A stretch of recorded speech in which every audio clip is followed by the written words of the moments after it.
Welcome back to Manor Lords, where today we continue building our mountain pass stronghold, a rugged, high-altitude fortress carved into the cliffs of high-peaked mountains here on the one and only new map that Manor Lords has to offer. I mean, it has been out for quite a while, but for me, it still feels fresh, new, and innovative. Just the same way that the news dropped for Manor Lords, the one and only 1 year later. I can't even believe that Manor Lords has been out for for over a year now, and it's a beauty. It's a beauty to play.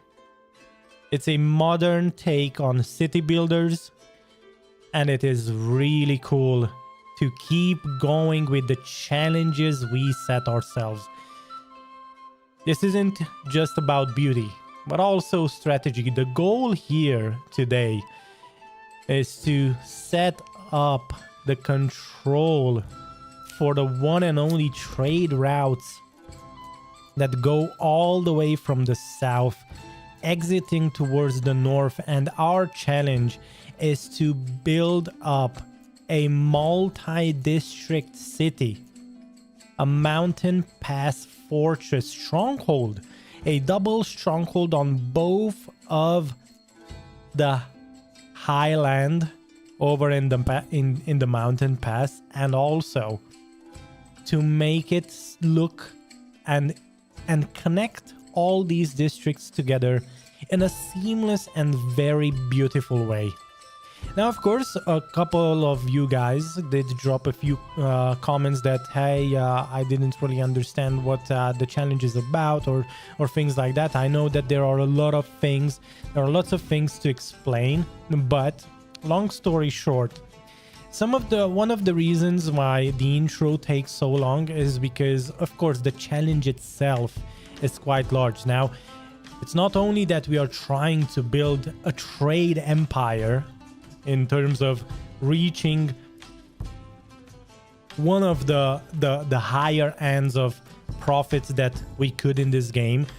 Now, will we reach it? I do not know, but the main objective, of course, is to build the strongholds. And the way we are going to achieve that is we are going to have multiple districts. We are going to have farmlands, industry, housing, residential, and all of that fun stuff. Now imagine if you ever played City Skylines, but you want to create a medieval metropolis, right? That's something what we are trying to do here, and we already started out. Now, one of our commenters did ask us, hey, why are you rebuilding a bunch of the houses? We are going to get to the answer to that question. But just to let everyone understand, this is a long format content with multiple episodes. If you missed any of the previous ones, I mean, I think we only have one previous episode. You can check it out here in the top right hand corner. And these are meant to be soaked in. It's about the pacing, the problem solving, and watching the whole city come together. One field, one road, one decision, one desire. Now, if you're watching this as a VOD, I'd love it if you could stick around for a good chunk of it. Leave a comment. Let me know what part of the build or process caught your eye. It helps more than you know with the YouTube algorithm. Now, that said, we're also on the road to 10,000 subscribers, and I'm hoping to lock in our first 10 founders members before we hit that. So if you enjoy what I'm building, this style of streaming, this kind of honest and no bullshit, hugely overhyped content, consider becoming a member here on YouTube or subbing on Twitch. Every bit of support goes right back into the content. And hey, if you're enjoying the stream live, there's also the option to extend it by an extra hour. We have a daily stream goal, and if we achieve it, you can check it out on the YouTube chat. If we achieve it, we extend the stream by an hour. Once per stream, no pressure, just there if you want to keep things going. Now then, the snow is falling. Winter is coming. We are in year number 5. And the reason why we are only year number 5 and we have 8 houses is because we had to rebuild quite a bit of the village over here. Now, the reason why we had to rebuild, to answer the questions of you boys, is simple. We are going to build a double stronghold, so we are going to have half of it over on district number 2, and we are also going to have one in district number 1. So we are going to have district 1, 2, 3, probably 4, or whatever way we are going. But the idea would be that this entire city is going to be walled off. Now, in order to achieve that level of walling off a city without the game breaking and without breaking a lot of the mechanics right now, as of course this is an early build of the game, it is in early access, it is a normal thing to run into some of the bugs. I'm not expecting for everything to work out, but the main reason why we usually have to rebuild houses once we lay the foundation to our village is simple. Now, the manor over here, if you look at it, has a castle planner. The castle planner allows us to build towers, walls, and gates. The reason why we want to rebuild things is quite simple.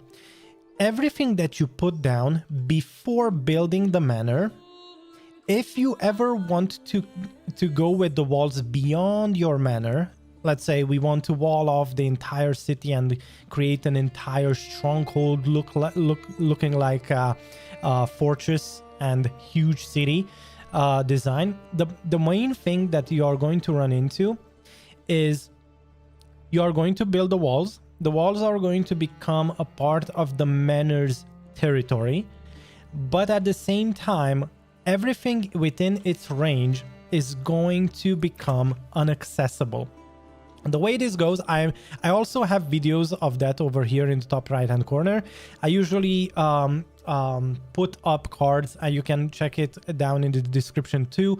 I have a lot of explanations regarding how to set up a walled off town, how to set up a lot of the things, how to do different city layouts, small fortress like tiny villages with only 10 burgage plots, with only 30 burgage plots, depending on how far you want to get in settlement level and settlement development.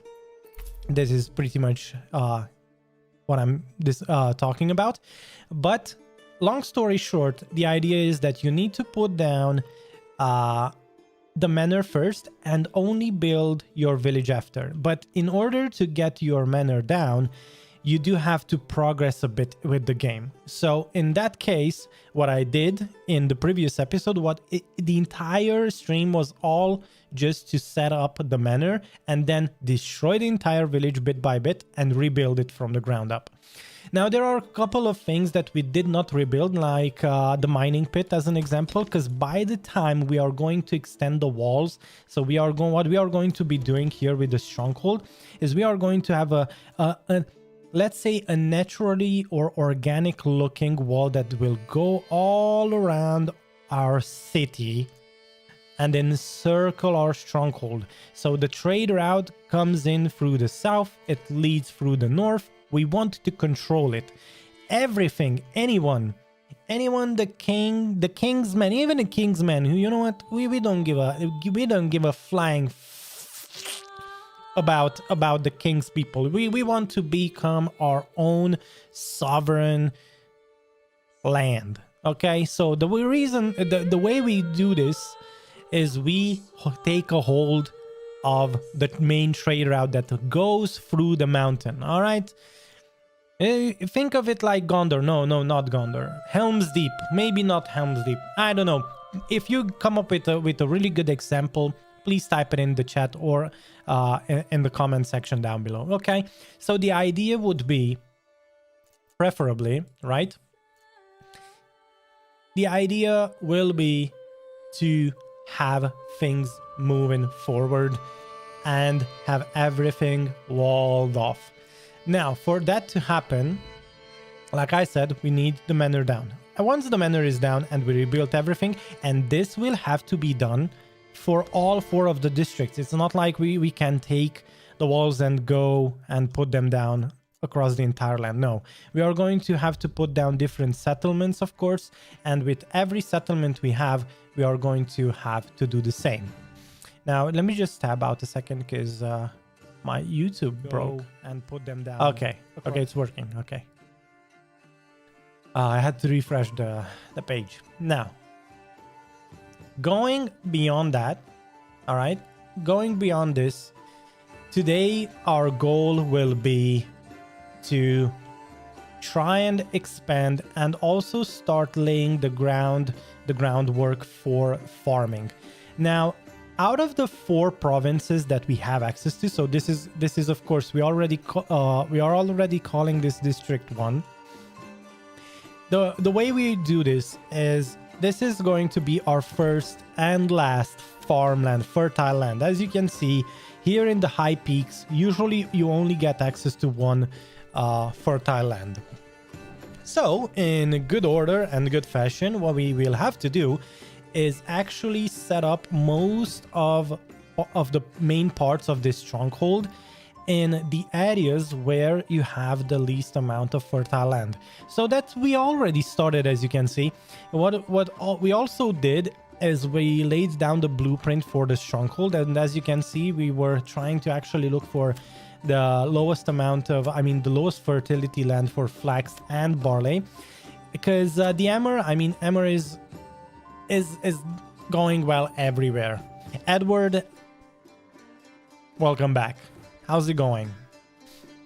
How's it going? He says, a 4K? Oh my god. Yeah. Thank you. So the blueprint is quite simple. As you can see, this is going to be, let's say, the main stronghold. So the first layer of walls are going to be going down here. And then the second layer of walls are going to be just pretty much the continuation of the city's walls. Okay, so it is going to go from somewhere over here and also here. And then once we get to, let's say, this is gonna be, I don't know, district number 4, we are going to continue the wall. And somewhere over here, we are going to just create a gate. A beautifully looking gate. We are going to have to come up with an interesting design, and then go all the way around and go back downwards towards the south. And then before leaving the main area for the trade route, we are going to put up a gate somewhere over here too. So naturally speaking, we want most of our main resources to be within the walls, so we can we want to be self-sustainable, right? We want to show people that we can be our own sovereign territory. We don't need anyone else. We want to control the pass and take a hold of the trade route that we can tax. Okay, we want to tax people. All right, for fuck's sake, this king is trying to take all of our money. No, we are going to make our own way. Okay, so the same way we are going to wall it somewhere over here, and then boom. Now we will be able to reposition the wild animals somewhere within the walls of the city, but for the time being, right? For the time being, right now, today we are going to probably focus on this district, and if we get, maybe we will probably just put down what do you call it? I mean, we have influence. Maybe by the end of this stream, we will have the influence necessary to claim the land, and maybe put down the tent with the resources. We will see. We will see how far we get there, because we also need treasury. And I wasn't prioritizing treasury at all. We do have 2,000 regional wealth, which is amazing to say the least. I think that's pretty cool. But overall, long story short, we can now unpause the game and we can move forward. Now, one thing that I will have to probably mention at the beginning of our next stream is that for everyone who watches the VOD, feel free to just skip like 10 to 15 minutes into the game if you are trying to, I don't know, if you're trying to skip the explanation or like the challenges and all the insights. Usually the reason, so there are two main reasons why I do lengthy intros. First of all is to let new people that tune in for the first time to the stream, let them know, or to the VOD, let them know what's going on. And the second one is, since this is a stream, I try to give people some headroom, so that if they join in a bit late for the live stream, they have enough time. They actually have enough time to catch up, instead of me just starting off the stream. Give me just a second. Instead of me just starting off the stream literally on the first minute with the gameplay, without any explanation. So yeah. All right. Oh man. Ooh. Rain is looking so nice in this game, by the way. I mean, of course, I don't think you can see the raindrops. Can we see the raindrops in this game? I mean, we are playing it on 4K full graphics. I think this is full graphics. Yeah, everything's on ultra. Yeah. The shadow method, I mean, I like soft instead of sharp, but yeah, that's kind of it. Yeah. So it is so good. Oh, and yeah, we are using DLSS, and the reason why we use DLSS is because anti-aliasing is... I tried this out, but it's not the best. I mean, we could even go quality, to be honest. Yeah. We could go quality easy. Oh, man. Oh, Rain is so good looking in this game. Now, it is so cool to... oh, you can see the raindrops midair. That's... I don't know if that you can see it. I don't think this is... I don't think you can see this on Twitch because we have a low bitrate, but maybe on YouTube. On YouTube, you should be able to see it very detailed because we have a very high bitrate on YouTube. I think it's 40,000. Yeah, it's 40,000 or 41,000, something like that. We are using literally the maximum bitrate YouTube can handle. So, part of the village is going to be set up here because we kind of need that. And the other part is going to most probably be... Wait, we have veggies, berries, and where's the meat? Did we set up chicken coops? I don't think we did. We only have veggies for now. So we might want some of that. At the same time, if I recall correctly, we did say that we are going to stop using expanded living quarters because we need more houses in order to fill in the blanks throughout throughout our play session. So we have a maximum of 1,200 people that we can put down. And what we are trying to achieve is probably to have most of the people within these two districts and do the outskirts. So what we are going to try to do is lay down the outskirts for our city somewhere over here. And we are going to need, of course, even these outskirts per se. We're going to need them to be almost fully upgraded. And for that, we need 30 burger plots. It's not the amount of population you have, but the amount of houses and their levels. So with that said, let's just... Oh, and yeah, we made a landmark or a point of interest, however you want to call it. This is very important. This right here is the one and only.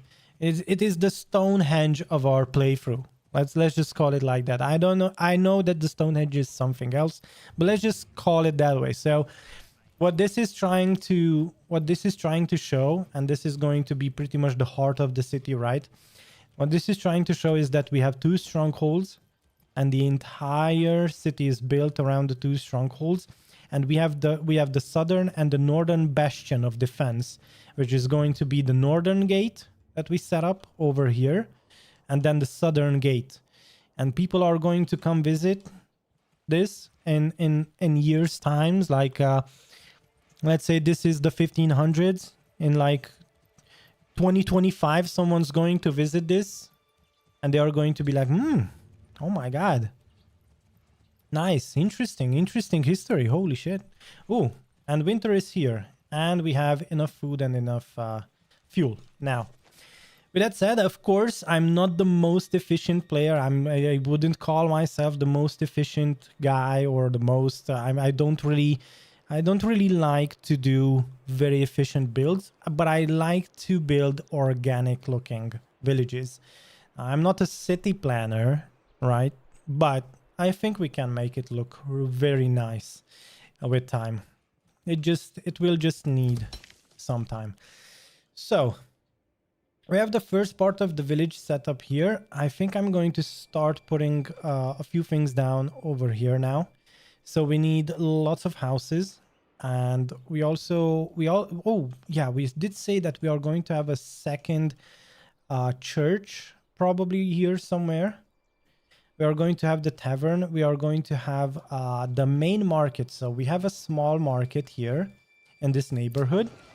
But we also did say that we are going to need like the main market of this district, which should be probably going down here. So before we forget. Now, depending on how many market stalls we can put up, I will say this. You don't need that many. With the latest update of the game, it's not the families that put down market stalls, but the granaries, storehouses, and so on. So you don't need that many stalls anymore.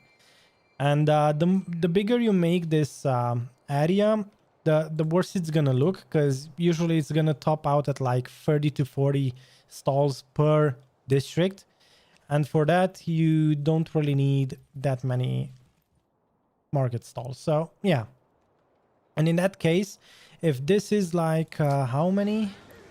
Yeah, this still has 26 capacity. Just to put things into perspective, this is 26 capacity. So we might go for something either smaller or even smaller, you know? Like this right here is 50, and I don't know if we are going to use this. To put things into even more perspective, I think we had like a population of, I don't know, 1,100. And we used, I think, a total of like 40 stalls. So we might have to reduce the amount in the other place too. So let's just go with this. And we will see.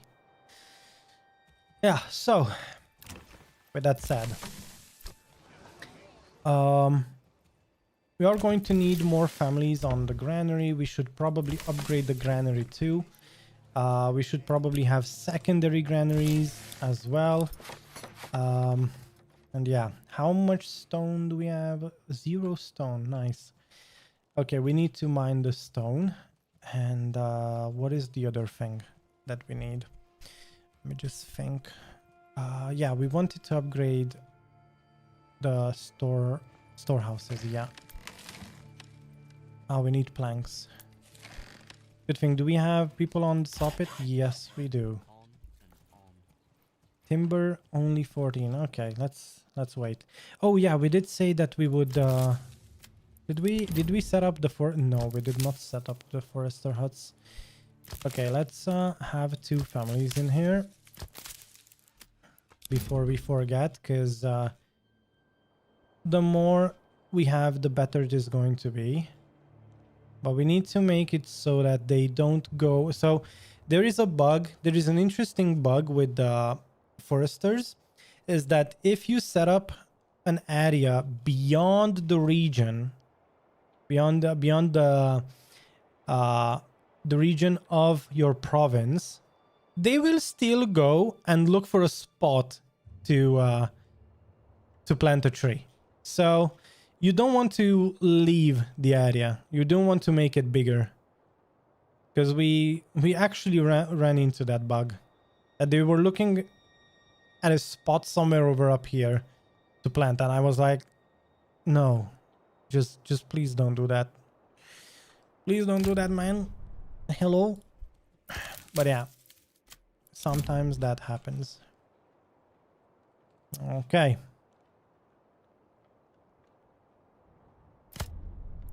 Good stuff. It is harder to see things winter time because everything seems to be camouflaged. But yeah. Livestock. We are going to need families on the livestock part because oh yeah, we have 4 oxen. We don't have a single horse yet. And yeah. All right, let's set up the stables.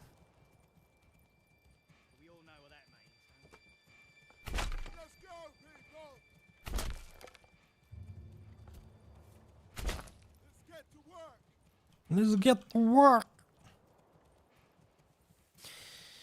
We did say that we are going to have a trade post there and another one here. Sure. Now we have a very high approval rating. So let's start getting more families, I think. I think that's what we want. Oh, yeah. Okay, so we did say that we are going to have a few houses in here. So I think I'm going to start out with laying down the groundwork for that.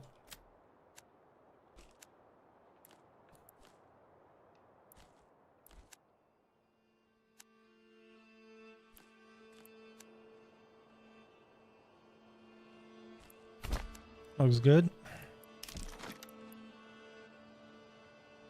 And now we are going to put down a couple.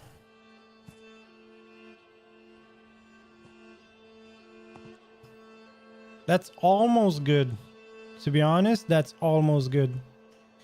We are going to need brewers. We are going to need cobblers. We are going to need blacksmiths. So a bunch of the main industry is probably going to be within the walls of the main fortress itself. So we could do something like that. At the same time, we could set up smaller spaces. Yeah.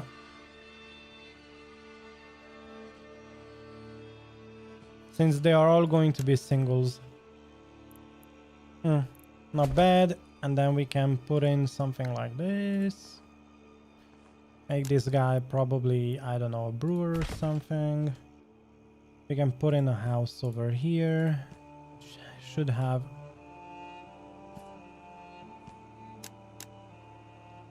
Yeah, this could be... Actually, this could be the brewer.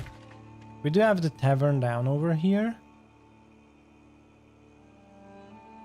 So... Did we want to put down the tavern looking this way? That's odd. Would have probably been better to face it towards there, but that's alright. We will probably put down something else on this side. Maybe the malt houses and storehouse, granary. Yeah, that too.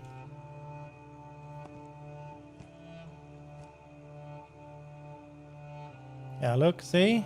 This is what I'm talking about. We can make a house look like... Actually, that looks weird. So, could we maybe...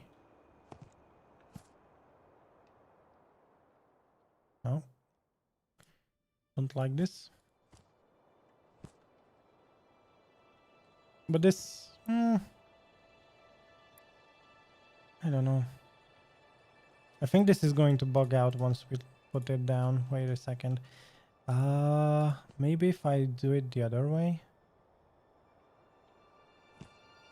Oh, okay. This is looking much better now. Okay, let's go like this. Good stuff. And then possibly, probably, let's see.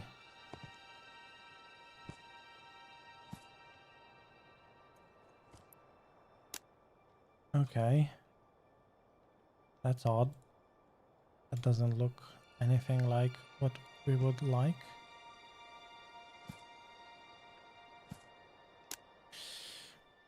Sorry, Frankie, was drinking my food. Indian kidney beans, yes. Same as red beans everywhere. In Indian spicy red bean curry and Coke Zero.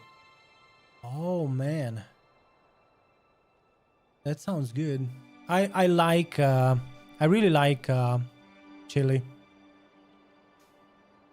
I mean, Indian spicy red bean curry sounds like a version of the chili. Like and I do like curry spices too.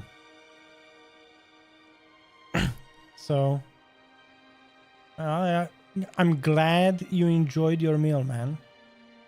Glad you enjoyed your meal, dude. Let's see. How do we make this look good? Oh, shoot. Doesn't want to make it big enough. I mean, we don't want extended living quarters, so it's not something we are looking for, to be honest.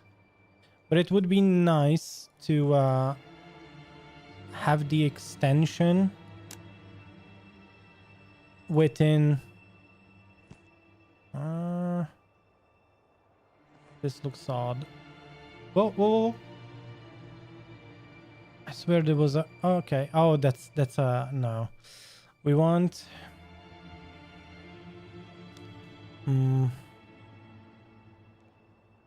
Let's just first do this. Oh, that's enough. Let's do this now. Yeah, that looks much better. Forgot to speed up the game, but it's fine. And then maybe we do something like this. Yeah. And then the last house is going to be in this corner over here. So we are going to have two gates. This is going to be one of the gates, and then we are going to also have another gate over there. This one in summer is really a killer bean curry. Either you get 240 or the zero will make you burp every 3 minutes, dude. Oh my god, bro. Oh my god. Holy shit. Doesn't sound good. Doesn't sound good, dude. Are you sure you're gonna be fine? Bro, I swear, when I eat KFC, and I don't know what KFC it looks like in maybe in your area, because but I do think that franchises kind of look all the same. I mean, they taste the same almost everywhere.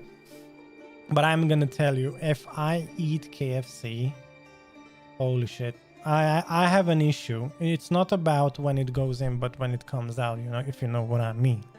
So but the problem is I'm in a hate and love relationship with spicy foods. I love eating them, but if there would ever be the version where it just gets absorbed and you would never have to shit it out, that would be the perfect end to it.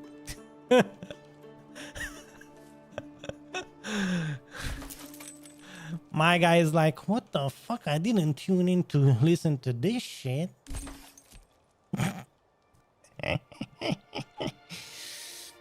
You know what? This is life, buddy.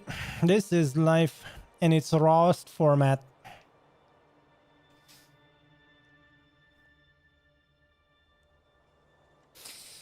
All right, let's see. Let's just start doing this. We are going to have 10 living quarters. Oh, how many did we say we would be able to do? Oh shoot, I forgot. Which ones are the expanded or like extended ones? 1, 2, 3, 4, 5. So we can have a total of 30? No, 40? Wait a second. How many houses did I say? I didn't make a note with it. I didn't put down a note in my Google Keep. So we said that it's 1,200 people.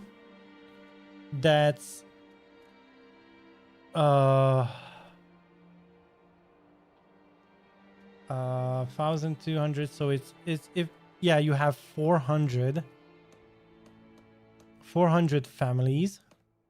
Yeah, because a family is made out of 3 people, 2 male and 1 female. So then you have 400 families, which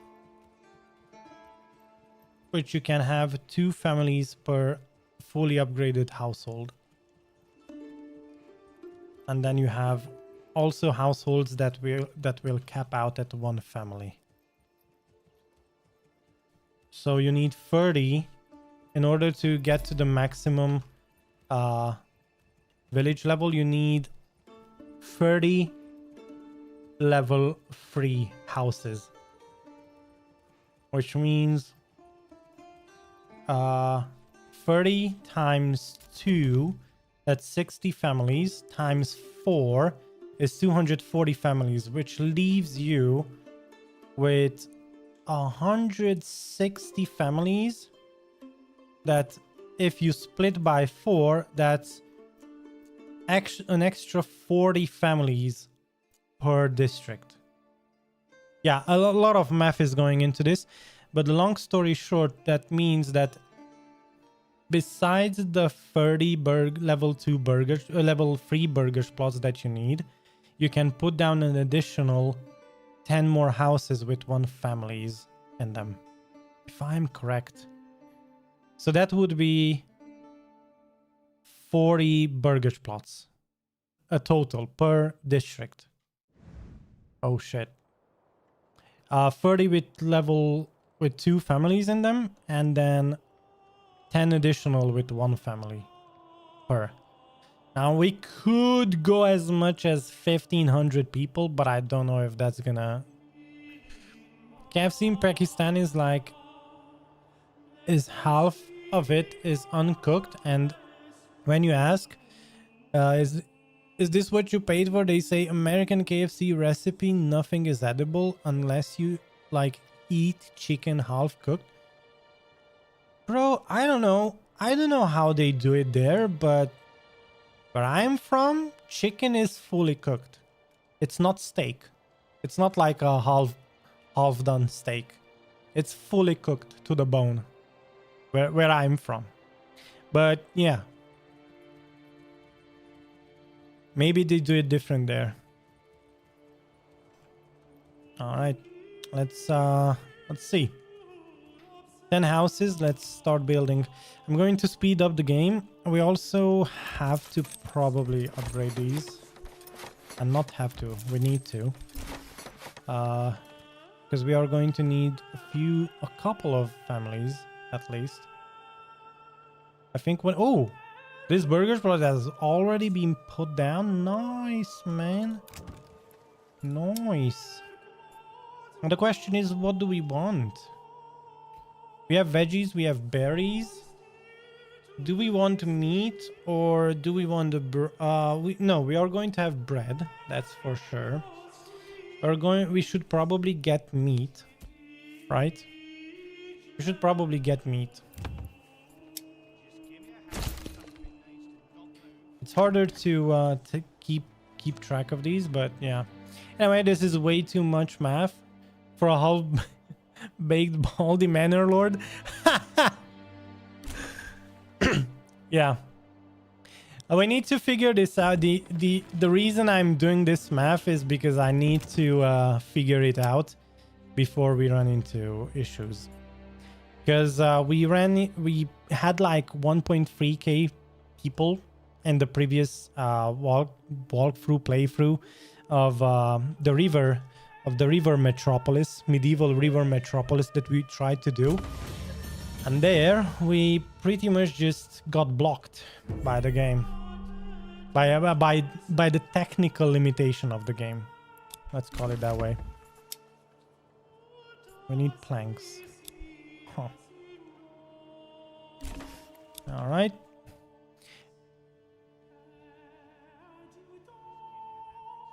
No, we can't play the full thing. We are just trying to do a challenge. Yeah, we are trying to do a challenge here. We are trying to do a walled-off city that spans across multiple provinces. Oh, someone just moved in. Oh, that was fast. Thank you, game. That was pretty cool. Yeah, that was nice. That was nice.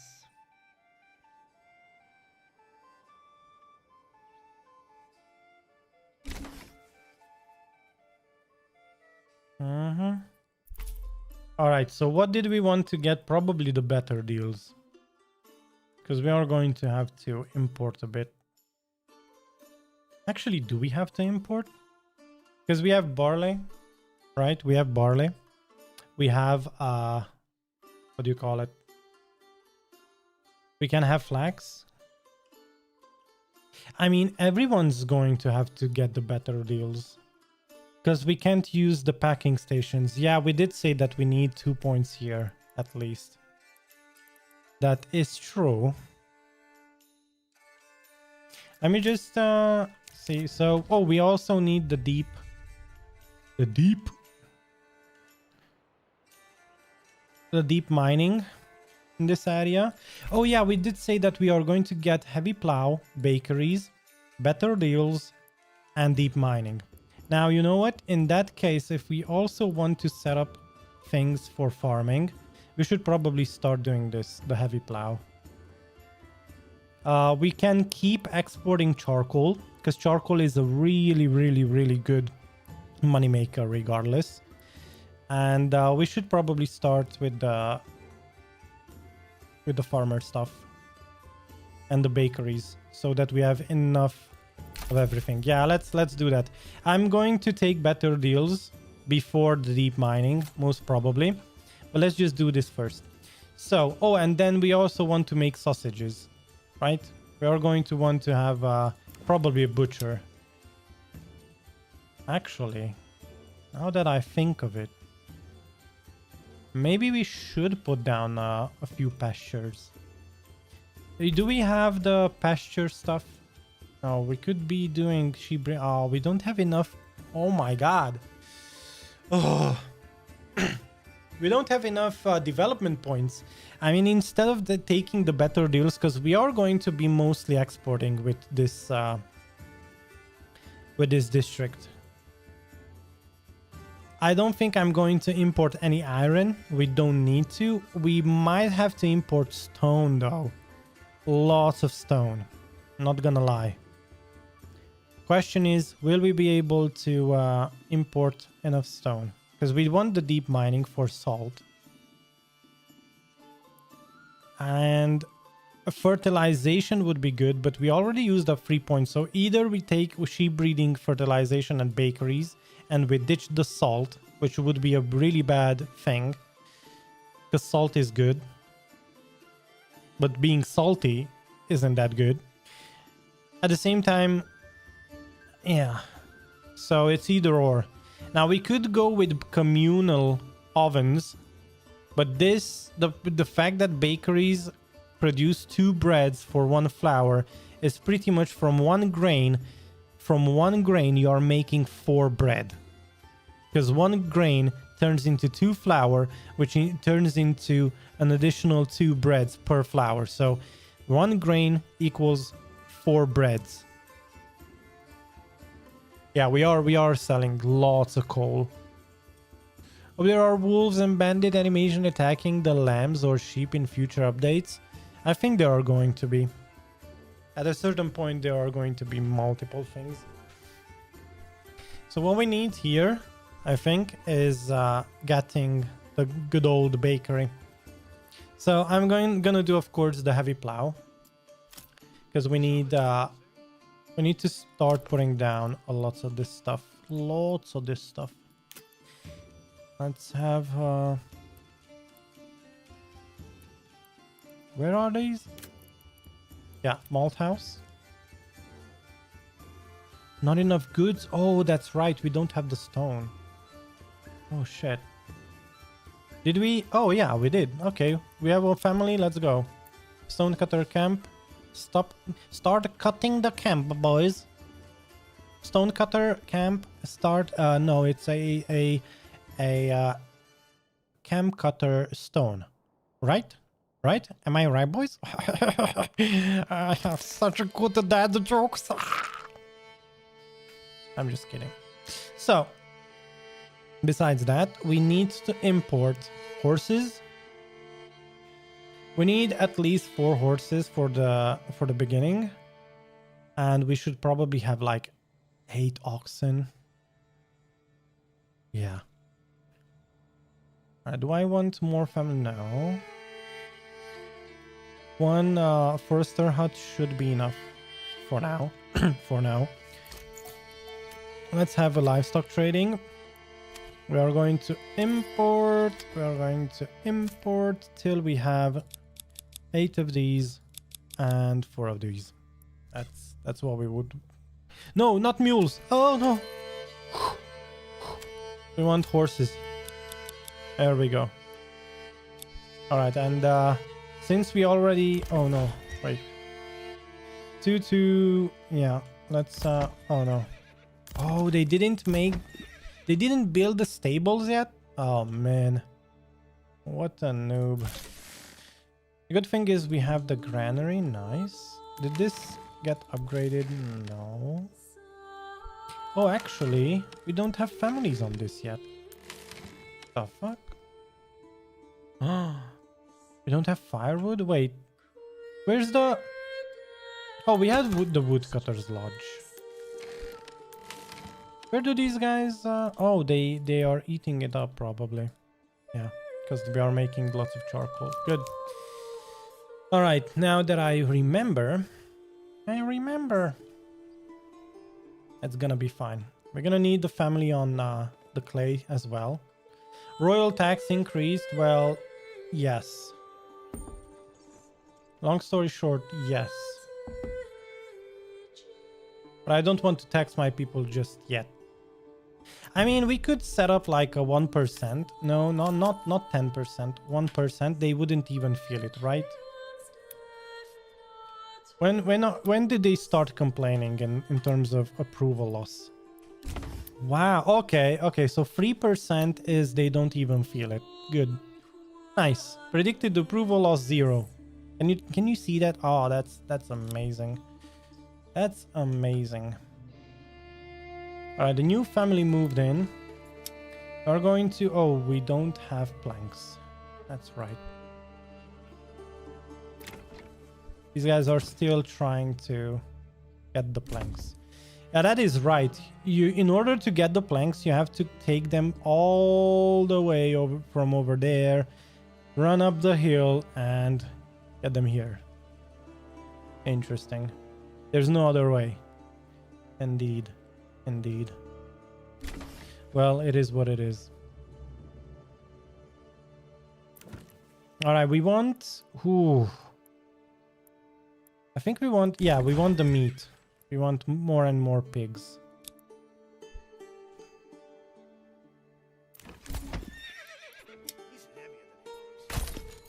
Same.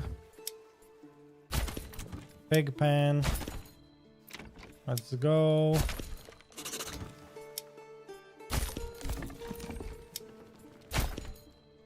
Yeah, we could already upgrade, if I am correct, yeah.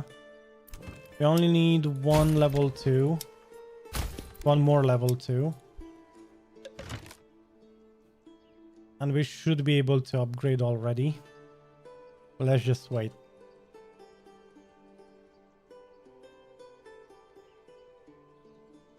I think I'm gonna put the garrison somewhere over here. overlooking. Or maybe, well, yeah. That would be cool. Let's just mark this area as off limits for building. All right, this is gonna be the manor, the garrison, and just, I don't know, the interiors. Hopefully. Good. Which means we should be able to build around it. Oh, at the same time, since we did say that we need probably again a granary somewhere over here.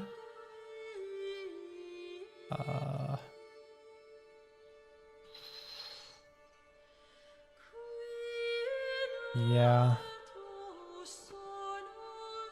Oh, maybe here? Maybe we could put this here if we could put down a storehouse maybe next to it. Although, yeah, let's have the storehouse here. Let's put the granary right next to it on the other side.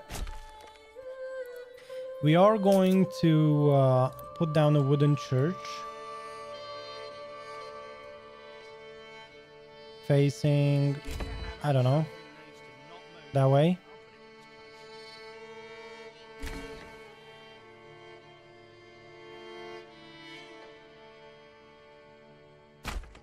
Sure, good enough. We have the small tavern. We want malt houses too. So now that we have lots of those stuff, we probably want dyer's workshop. Not yet. We do want clay furnaces, although we don't have that much clay, so I most probably will put down industrially related stuff right next to them because we don't need that much. Let's have it there. Yeah, and then malt house. Well, oh, can we have two malt houses back to back? I mean, right next to each other. Okay, I'm gonna try this. See if it happens. Oh. Yes, we can. Oh, yes. That's gonna be amazing. Right in front of the tavern. I mean, is that a good design? I do not know. I do not know.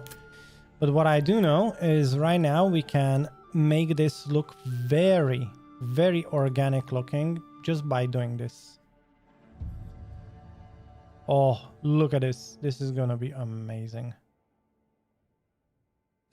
Yeah. Boom. We have a house that surrounds the storehouse. We can also have a house over here that surrounds the... You know what?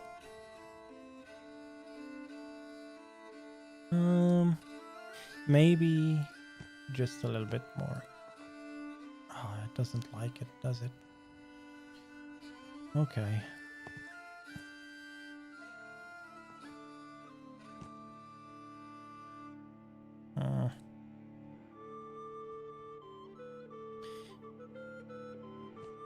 Maybe if I go this way now. Yeah. There we go. There we go. That should be enough. Tavern in front of the church. Good one. My dream is drink 5 of its beer and go to the church, pray for my lord. Bro, that's exactly how Balkan countries have their own villages designed. So you usually have like an Orthodox and a Catholic church, and right in between them you have the tavern. You have like pretty much like the villages. I don't know how you call it, like not tavern. It's like the drinking place, right? It's like the drinking place. And then people what usually do, like back in the good old Balkan days, my man went to get drunk, beat his family, and then he went to the church to confess that he did wrong. So it was an entire like a love triangle, you know, like those teenage love triangles, the way they are set up. So the way is this: that usually you're in love with the Lord, you're in love with your wife, and then you love drinking. So it's either vodka, it's either God, Jesus, whatever, and then you have your wife. It's a love triangle, okay?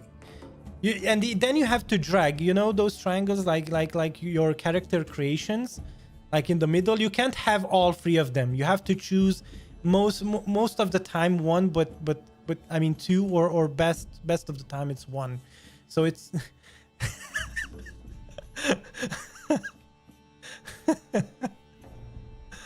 well, that's how it works. Balkan countries. I don't know if you guys watch Balkan Dad on TikTok, but that's a very, very accurate representation. I'm kidding though. We've come a long way since we don't drink vodka, we drink beer. Okay, so we got modernized now. It's not SIG, it's e-SIG now. Of course I'm kidding. Of course I'm kidding. Of course. But you did hear stories back in the day, not gonna lie. So there were people that battled alcohol. So it's not, of course, if you go into deeper stuff, it's these funny stories did have some sad stories in them too. So not gonna lie, but at the same time it's just a legend now, you know. Nowadays you just talk and laugh about it. You know, every village and every city has its drunk people. They're drunkards. It's like a statistic. It has to go with it. This story is so real here in Brazil. Oh shit. Oh shit. I pinched the wrong nerve maybe. Ugh. All right, let's go for pigs. Let's make sure that we have meat on our menu so that we don't have to eat Pippin and Mary. Oh wait, this isn't that movie. Holy shit. I thought for a second that I was an orc. Heading towards yours truly. Saruman, to bring the ring to the Lord. Dun, dun, dun, dun, dun, dun, dun. Where are you from? I'm from Transylvania. If you ever heard the story of Dracula, the vampire, that's the region I'm from. Mountainous. It has mountains. It has everything. It has even Romania also has some seaside, but I'm more from the hills. The hills. So we could upgrade. The question is, do we want to upgrade? No, we don't want to, because we actually want to start putting down the farmland. So before we do anything more, even if we don't put up the farmhouses, we should probably put up the farmlands. So we are going to have, in my experience, the best farmland is the land where you do it narrow. You make it narrow. Oh wait. Oh shit. We are going to need walls. Oh, I forgot about the walls. Oh no. Oh, didn't we say that we would remove these and put down the walls instead of those? Because we are going to have these roads leading out of the small stronghold built up here. No, Transylvania. It's from Europe. It's from Europe, from the land of a Dracula. It's the other continent. It's not the America. It's the other side of the Atlantic. But I'm so happy. Like guys, every time I say this, it is so cool to see people tuning in from all over the world into a stream. I could listen to your guys' stories for days, man. For days. Hey, one Morgan. There we go. That's exactly the amount of land we want.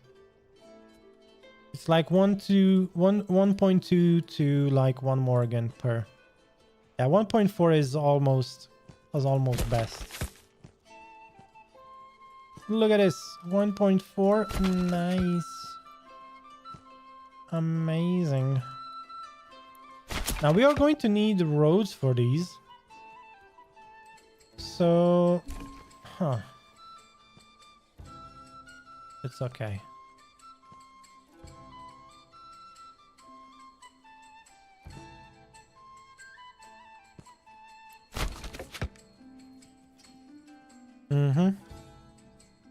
We are most probably going to put down the farmhouses somewhere over here, because we also need windmills, and the windmills need to be in the plains. I mean, most probably it is best to set them up here next to the cliffside so that the wind is blowing. PC fit. Hoo hoo. Haha. Welcome to the chat. Welcome to the chat. Oh my god. Twitch is I mean, most of the time most of my chatters are on YouTube, but thank you. Hey. Twitch is actually active? Oh my god. Are you actually tuning in to watch Manor Lords from a guy that's not view-botting? Holy fuck, guys. Thank you. Damn. Damn. Alright, we need to put down the mines. Yeah, let's put down the mine shafts. Because we are going to have to mine salt. So the best way to set this up, you can put down a total of 4 mines, but I don't think we are going to have enough families for this. But you know what? We can put them down and then go from there. You see, now this is no deposit in range. This has deposit in range. So usually these have 1 deep mine can actually fulfill the quota for 3 mines. Can you believe that, by the way? And then right next to them we are going to set up farmlands, but for first let's try and see what the road would look like. So let's go with the road through here. We are going to have some of our farm houses probably out here. So we'll have to see. We are also going to have multiple farmlands, but... And then... Yeah, something like this. Alright. We are also going to have plows, so... We are going to use oxen to plow the fields. And now let's see.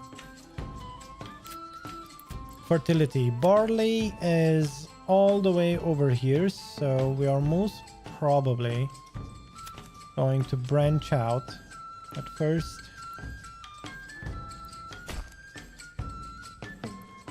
let's go like this. Oh my god. What is this? Don't like that. Nice, better. Good. So how's the farmland looking? Okay. So we want... Oh, from all the way over... Oh my god, that's all barley? Wait, do we have some flax as well? Oh, okay. Maybe some barley that over... Emmer? Emmer? Ooh, emmer is kind of bad. Oh, Nico. With the salt, you will make sausages in mass quantities. Hopefully, that would be the plan. That would be the plan. And hey, thank you for I mean, both platforms. Holy shit! Oh my god! In 2 months, I'm gonna be the most watched streamer. Holy shit! Nah, but one can only wish. Now we should probably set up the barley first and then ask questions later. Because we need to have the ability to get drunk first, right? It's not good. It's not enough if we eat. Unless we can get piss drunk and say, hey, I had a vision last night. I was on a boat. And the boat was talking to me. Told me. Oh my god, we need the random we need the random name, guys. I don't think that's big enough. Hey, let's say who's gonna get drunk tonight? Ditz, no. Ott. Oh my god, give me a better name. Jorg. Jorg was like, oh my god, the boat told me, go west into the depths of the forest and look for the free best looking mushrooms that you can find and then eat them. And my guy Jorg went and ate free fucking mushroom, and then he started having visions of the Lord coming down to him, telling him that unfortunately one out of his 3 kids weren't his. And that's usually how medieval, all right, like medieval drama started. Like if you ever watched the fucking TLC channel, that was the TLC channel of the medieval times. Not gonna lie, man. This isn't a joke. The stories you would hear from medieval people, holy moly. Me oh my. This does overlap with flax. Yes, that's what we want. Some overlap here and there. Your voice sounded familiar to me. I had already subscribed to you on YouTube. Ooh. Why, thank you. All right, we are setting up the farmland, although nobody's gonna work them for now. For now. And then, yeah, we should... Oh no.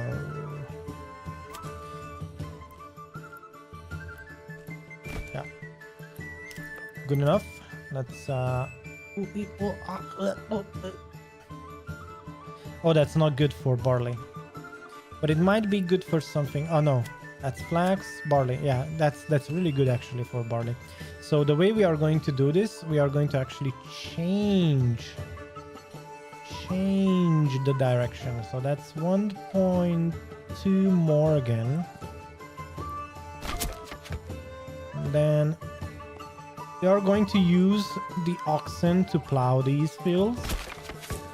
So all we need to make sure of is that these fields are long and narrow. Oh my god, this looks amazing. Farmland design.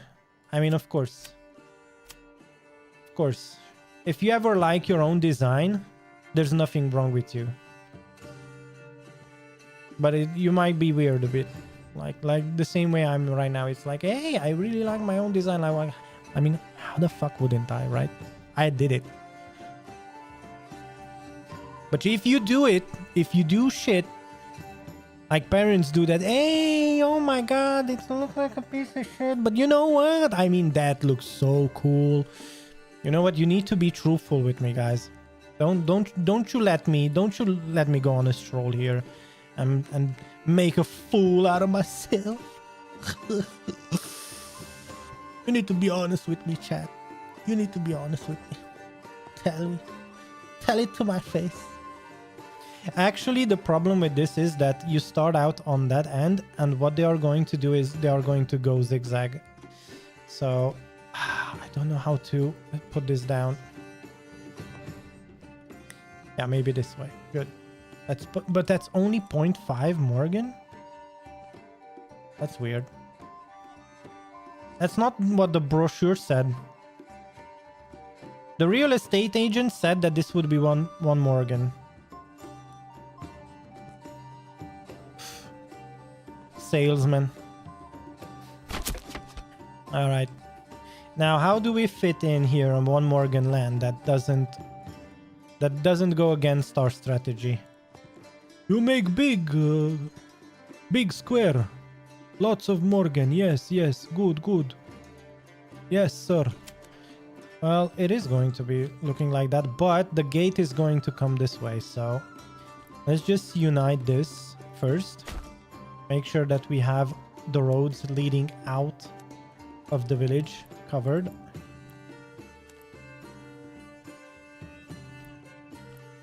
And then let's just... Okay. So we are going to set up our windmills on this plateau. This is gonna be looking pretty good, and our farmhouse is somewhere over here. Let's see, more farmland. How do we go about this? Is this going to be 1 Morgan? No, 1.4 actually.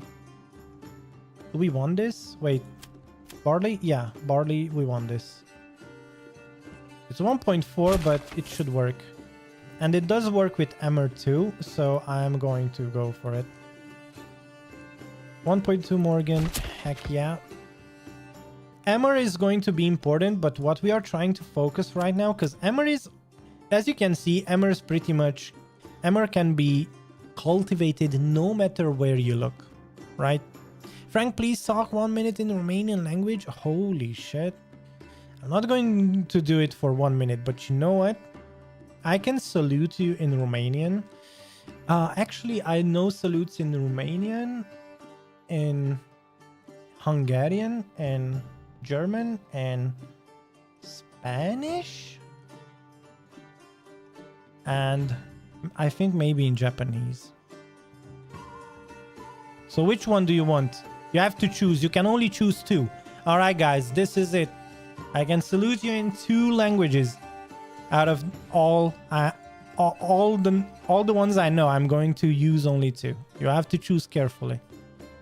All right, vote now, today. I swear my next YouTube short is gonna be like, oh my god, my chat vote to salute them in my own native language. Holy shit. But yeah. Barley, I think we covered most of the barley. I mean, there is some more here, and we are going to do that, but yeah. And there's also some more over there. But for now, I think we are doing pretty well. And then we did flax. Flax is good. We also have some more over here, so let's just do this. That's 0.9 Morgan. You know what? We are going to do it. And then there we have lots of flax and maybe some barley over here and over here. So we might have to put some more land over there. German. And German. Okay, German. Let's see. I need at least 2 people to vote on this. I can't make it unilateral.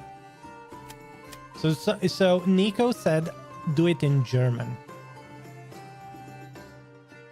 All right. I need 1 more language. I think Podolz is going to say Romanian. Do it today. Frankie, don't let me down. Don't let me down, Frankie. I don't know why I would talk that way, but I don't know. I'm making just shit up right now. So barley, but does emmer, everything's good. I mean, it's only the barley good over here. Can you see this, guys? Yeah, we are not going to use that land as a priority. Emmer and flax. Okay, let's do flax. Emmer is good all the way over here, so should probably do this. Let's see.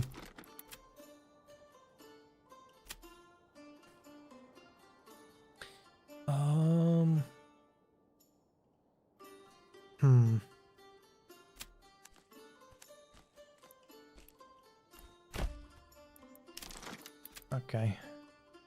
Flax. Ooh, that's 0.1 Morgan. Nice. And then let's start with this.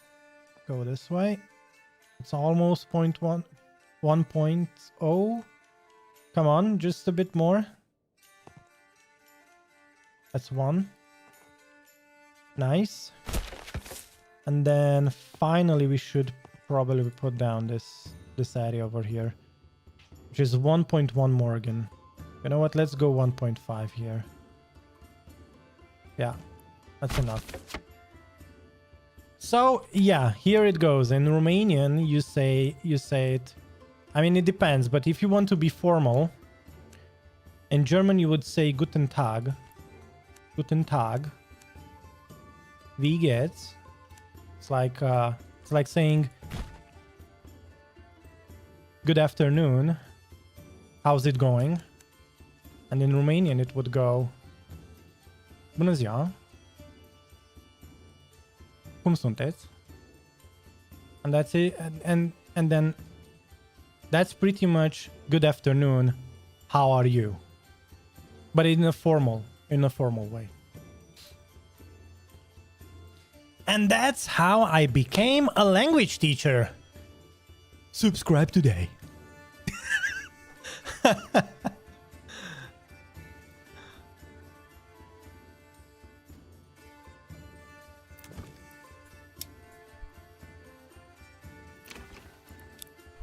Piggies! We forgot about the piggies, didn't I? Oh my goodness. Oh my goodness.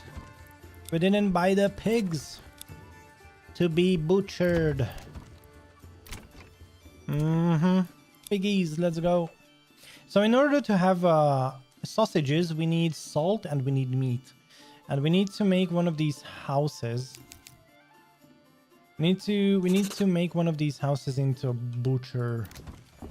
I need a butcher's workshop, which is going to turn salt and meat into sausages. Better than expected? Wait, are you German? What do you mean better than expected? Ah, well, you were testing my German skills?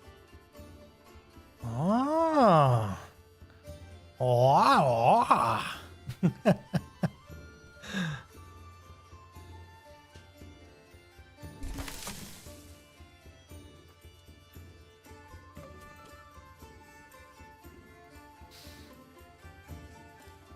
So, we need the windmills. Let's put down the windmills.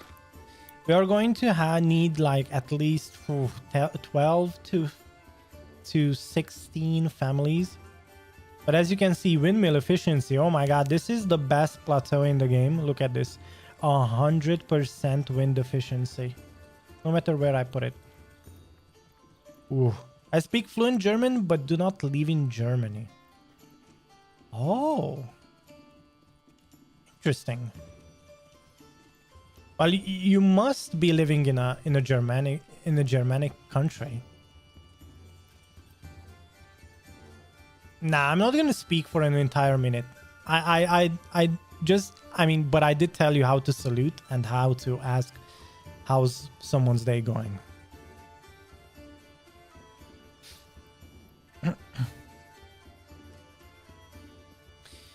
What we could do is set up like a concentration of windmills here, because we are going to have to make lots of flour.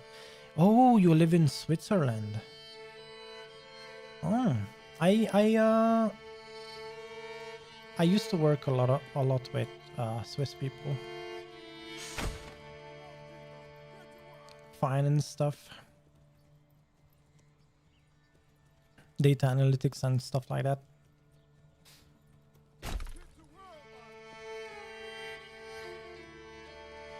Actually no, let's just demolish this.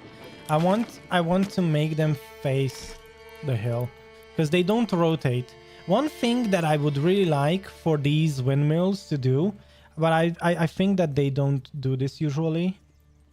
I don't know if they can rotate on their axis, but I don't know if historically speaking they could rotate on their axis to always face the wind, like a windmill, yeah. Anyway, I think we are overthinking this. Let's just put them down somewhere over here, 3 of them. Yeah. There we go. It's a little bit too steep, but we can make them.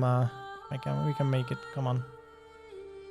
Oh, not enough goods. It's not about how steep it is. It's about the goods.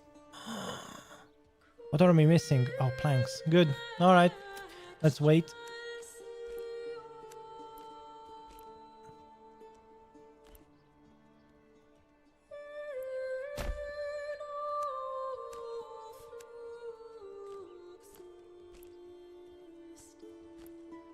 Let's try and follow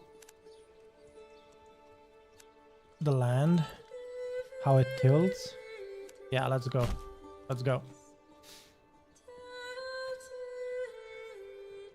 All right, then I think the third one should be here somewhere. That should be fine. Ooh, this is gonna be interesting. Oh my god, our wooden church has been has been built for like, I don't know, half of the stream already. Wow, time flies when you're building a village. Wow, we're always half point in our stream. Can you believe that? It is also really good to have a great conversation with you guys. That helps. That helps. Yeah, we need much more planks than this. Maybe we should put 2 people on this. At the same time, we need more families to start planting stuff. We should probably have a family on the storehouse there. And large granary. I think we should have a family on this granary, and then an additional family on the trade outpost, on the trade post. Now we do have 8 oxen, but why does it feel like my guys did not buy the horses yet? Didn't we say that we would import horses? What is actually going on? Any particular reason why you didn't get the horses yet? Huh. Kind of weird. Maybe they prioritized the oxen first. Let's give it some more time, and if they don't do it, we are going to manually buy all the horses. We'll see. We'll see. And then soon when we upgrade, yeah, we actually need, oh shoot, how many we have still? Oh, 5 families. 5 families would be not enough, but it would be a start to have all the farmhouses put down. So we did take the heavy plow. So this means that for every farmhouse we are going to need 2 oxen and 2 families. And that means with this amount of land that we put down right now, we have 1, 2, 3, 4, 5, 6, 7, 8, 9. Wait, what? 1, 2. That's 4, 5, 6, 7, 8, 9, 10, 11, 12. Let's say 13, 14, 15, 16, 17, 18-ish Morgan land. That means that we should probably have around 9 families. I think 1 family per 2 Morgan is like a good ratio. So we would need 9 families, especially if you have plows. I don't know. I'm trying to figure out the ratio. Last time we did this, it was kind of okay. So we would need 9 families, right? And then we would also need, that would be 10 farmhouses for 9 families. Because you can only put 2 farmhouses in one. I mean, 2 families in 1 farmhouse. So let's have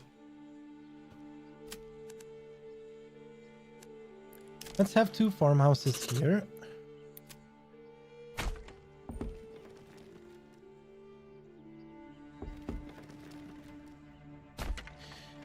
Sure.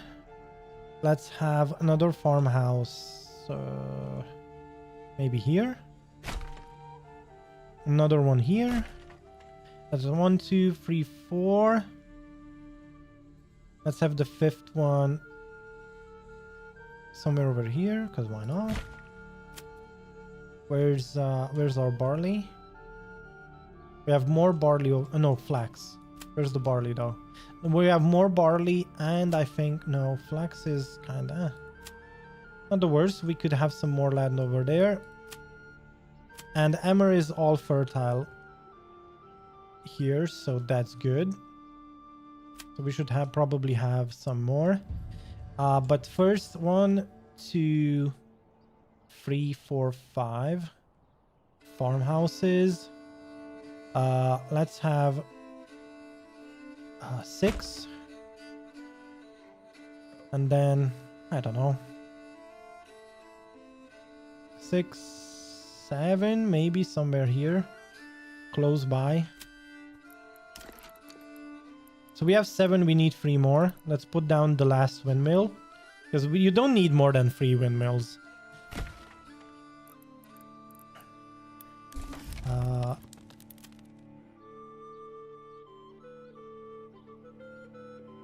5. Wait. Oh my god, where did I put them? 1. Why did I say 7? Because there's 1, 2, 3, 4, 5, 6. Where's the 7th? I think, oh, my count was at 7. So I was about to put down the 7th. That's probably what this is. Yeah. Okay, let's go 7. Sure. And then, I don't know, 8. And then 9. Sure. We can also remove this because it's done. It's okay. It's fine. We don't have any more stone to mine, so I think best thing to do right now is just to move that family into the clay pit. They are going to mine this out really quickly, and then we can remove all of this stuff. We have 2 families on trade. We are going to need more, not gonna lie, but for now we are doing pretty fine. We are actually working on planting the trees back, because we are, yeah, the forester huts, we have 2 families on there. It's still fine. Now with all the farmhouses, the reason why I spread them out usually is honestly it's not efficient. It's not like, I mean, if you want to be like, oh my god, this is the most efficient way to put a farm down, we are not going for efficient. We are going for the looks. I think it looks much better to spread them out, especially once we are going to put down houses. So we have right now 19 20. Wait, what? 20 constructed? What's 20 constructed? Wait, what? We have 20 houses, right? 20 burgage plots. And did we just say that we would have 40 in total? Maybe per district. So we are almost halfway through with the burgage plots. So what we need to do, right, is have 20 more down, and we are going to spread it across the land. The reason being is this is going to be just one district, and what we want to make sure of is that this looks like it's a neighborhood, and then this is going to be another neighborhood / district. And Earlhart, do we have the influence? No, we don't. This is going to be district number 2, 3, and probably 4. And the walls are going to go all the way around, somewhere through where you see my cursor, and it is going to wall off the entire city. So the idea is to make the city look seamless. So it needs to look like it's a continuous one piece moving together, not like, oh wait, you did wall it off, but you can still see. So besides looking at these lines, when you zoom in, you should probably see things moving across and between, and in a built in an organic way. That's what I'm trying to say. Words, language, you know, all that fun stuff.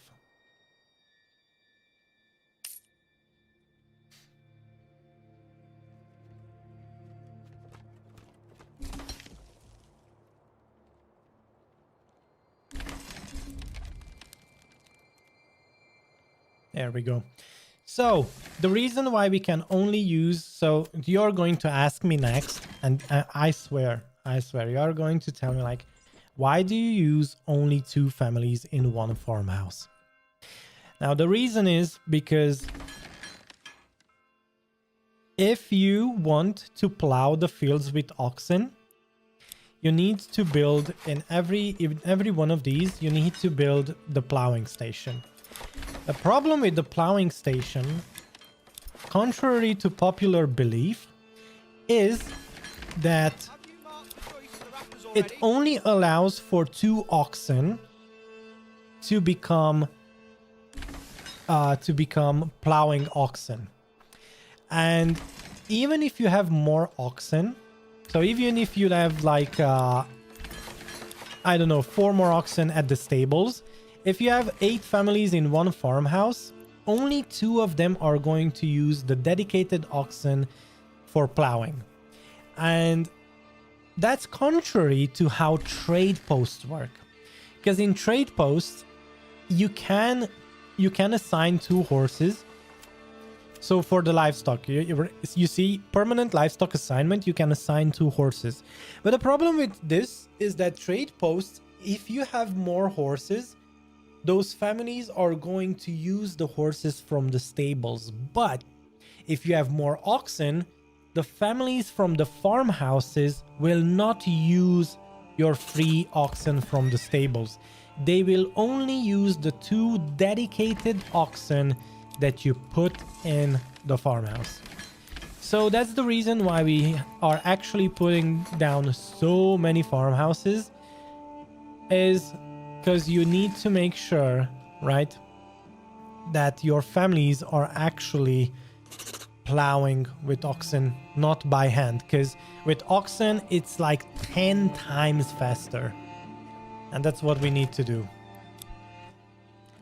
And that's what we need to do.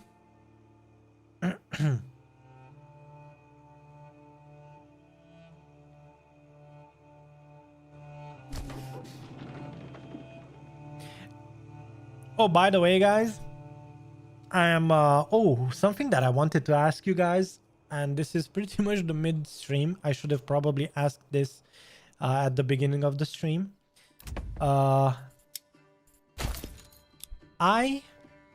We are actually working on the first emoji. So since we have we had the first couple of founders members, both on YouTube and on Twitch.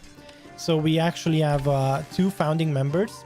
We have Marauder over on YouTube, who joined up a month ago, and we have a long time supporter, Rivian Geralt, and a guy, Rivian Geralt. So just to know how back that goes, my guy, I think, subscribed like back when I started the channel I think it was over a year ago, and I started making videos on and off and streams on and off. It was very chaotic. So right now we have a schedule, but back then I didn't even have a schedule. My guy is a teacher in Iceland, and Marauder over here is a fine gentleman from Canada. Thank you guys for considering and also for supporting for such a long time, by the way, Riven Geralt. And so we are working on our first emoji, and I would really like to get an input from most of you guys that are watching, or most of you who are returning viewers and returning guys that chatters who return, it would be really cool to see what you would like to see as a first emoji. So I already have a few suggestions. I am looking for more. Every time we are going to go towards our main membership goals, I'm going to start making more emojis. And right now we are headed towards the 10 membership milestone, and for this I started working on the first emoji. So if you have suggestions, whether you're here in the chat or you're watching the VOD, feel free to leave a suggestion what you would like to see as the first ever emoji on YouTube. What would you like to see? I think we even had some back in the day on Twitch, but we are going to have to rework them. Let me check. Let me double check. No, I actually pulled them down off because they were quite old. Yeah. So it is going to be brand new on Twitch as well. All right, just let me know.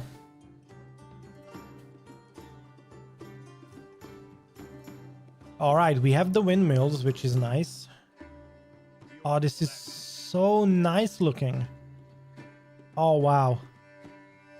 This is starting to come together, not gonna lie. And look at this. We have 500 vegetables. I think something is broken with veggies, with veggie plots. Not gonna lie, man. We only have a couple of them down, and look at the veggie land. It's not even that big, but look at this. We should probably export them.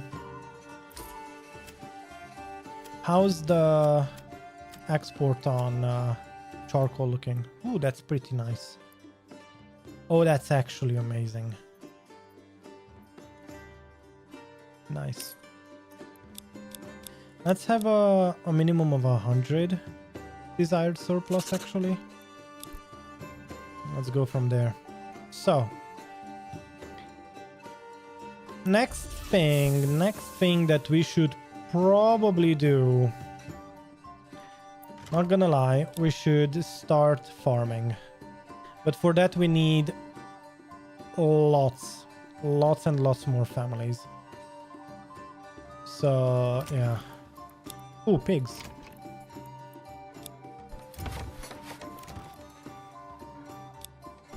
Yeah, we bought the piggies. Let's upgrade the storehouses, because we didn't have enough planks, but now we should have. Good. And we should assign a couple more families to the granary and stuff. Ooh, and this large storehouse should ban firewood too. So, and before we sell firewood on the market, where we should only sell charcoal. That's not good.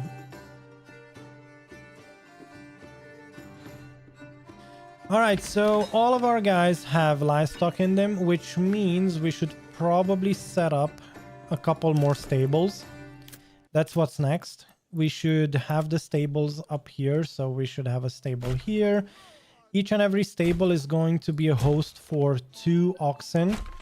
And with that, if we buy them and assign them from the get-go, they are going to be assigned to the same stable and same farmhouse. So we should probably do that right now, right here, and that should be fine. All right. And once that is set up, we can actually start getting more oxen. Nice. And we should probably put down more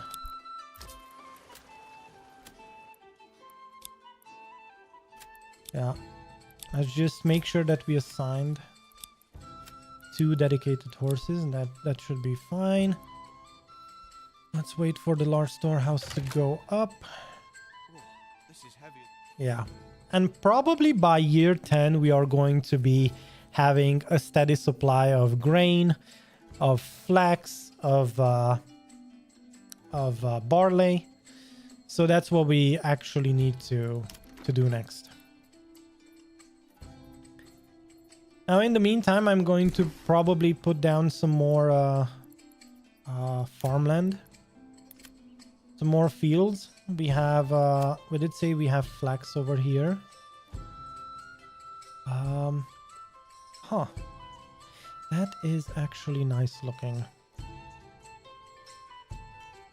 You could actually use this area.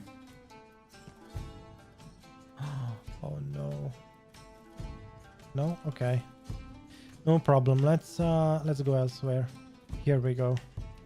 That's more like it. Alright, that's 1.1 Morgan.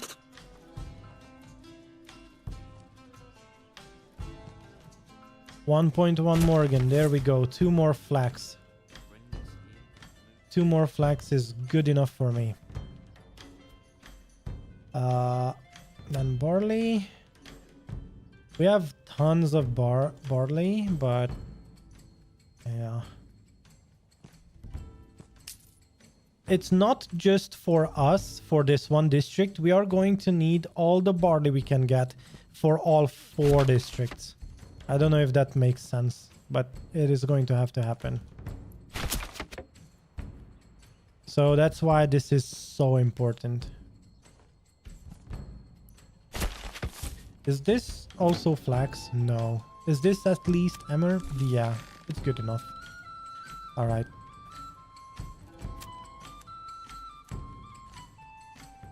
No. Yeah. Good enough for me.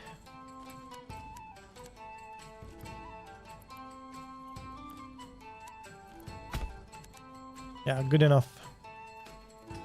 More farmland. There we go.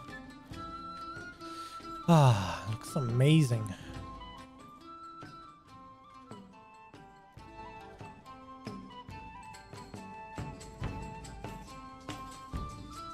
I think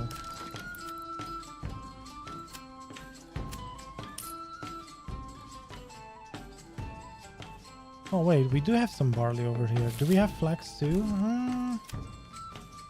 Oh, not even emmer, only barley. I mean, it's not the worst. We can take this land up too. Let's soak it up. Let's go. Yeah. You know what? Let's have it there. Oh, and also we have quite a lot over here. I didn't even see. Did we see this previously? No, we didn't. No problem. Let's have it go. Only 0.7 Morgan? No. Oh, wait. And before we get bugged. 1.2 Morgan, I think that's pretty good. I think that's a-okay.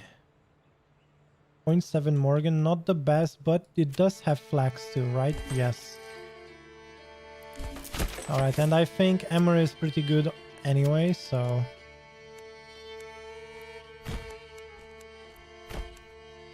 Alright, let's upgrade all of these stables. So, as always, we should upgrade them because we are going to... Yeah. There we go. It doesn't cost that much. And it's going to be very important. Soon. Soon, a TM. And by the time we need the bakeries, we are going to have plenty. Because we are going to prioritize ale. Because ale is the one needed most right now. Because I think we should be able to upgrade to level 3 burgers plots. Yeah, food stall is... we do need some meat. We need more meat to stabilize. We also have berries. For now. But tavern supply and the church is going to be next in terms of importance, and maybe a clothing stall supply too. So for that, I am going to upgrade a lot more of these. Yeah, let's get the pigs. And then finally, what we need is, listen, the idea normally is to have everything built in-house. So by the time you reach all 4 districts, we want to never ever use anything imported from the outside world. We want to be self-sufficient. That's why we spent so much time in looking for the right seed of land, is to make sure that we can pretty much produce everything in-house. Make an entire industry in-house. No import, just export. All the money is just pouring in, never leaving the account. Let's oh wait, I need that is right. I need a road for these guys.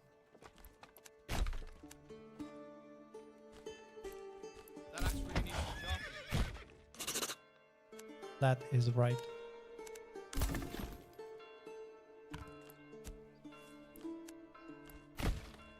All right. You know what? I'm gonna open myself a beer. Don't worry, it doesn't have alcohol.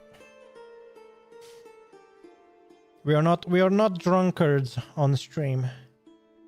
No. But that's because I have to speak. You guys, of course, you can drink whatever you want. For me, not for today.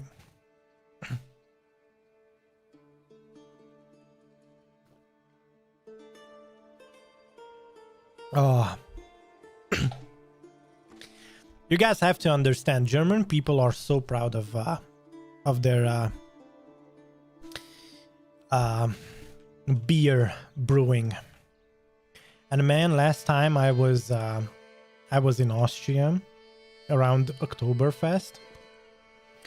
We visited Vienna. Bro, you could taste test beers for like an entire day, but you have to do it carefully, because if you drink much enough, yeah, you're not going to walk home. You're going to literally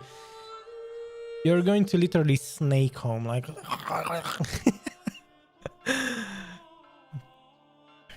And I swear, dude, like I tried beers in a lot of other countries, but bro, some of the German beer has that raw beer taste that's unaltered, no fucking additives. It's so freaking good.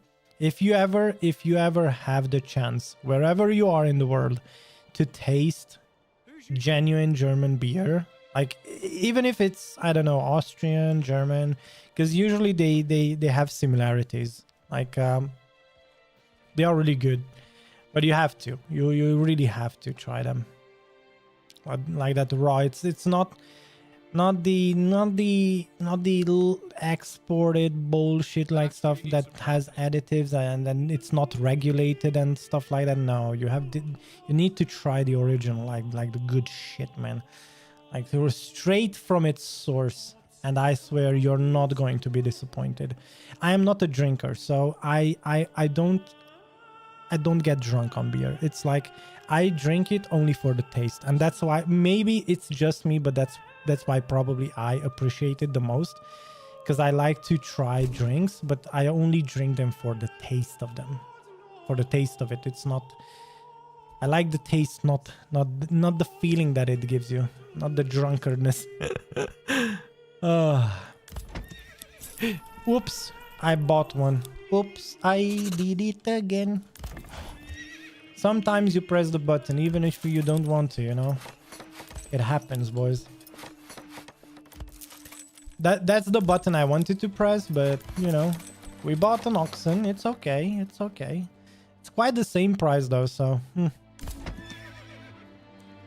no harm done. No harm done.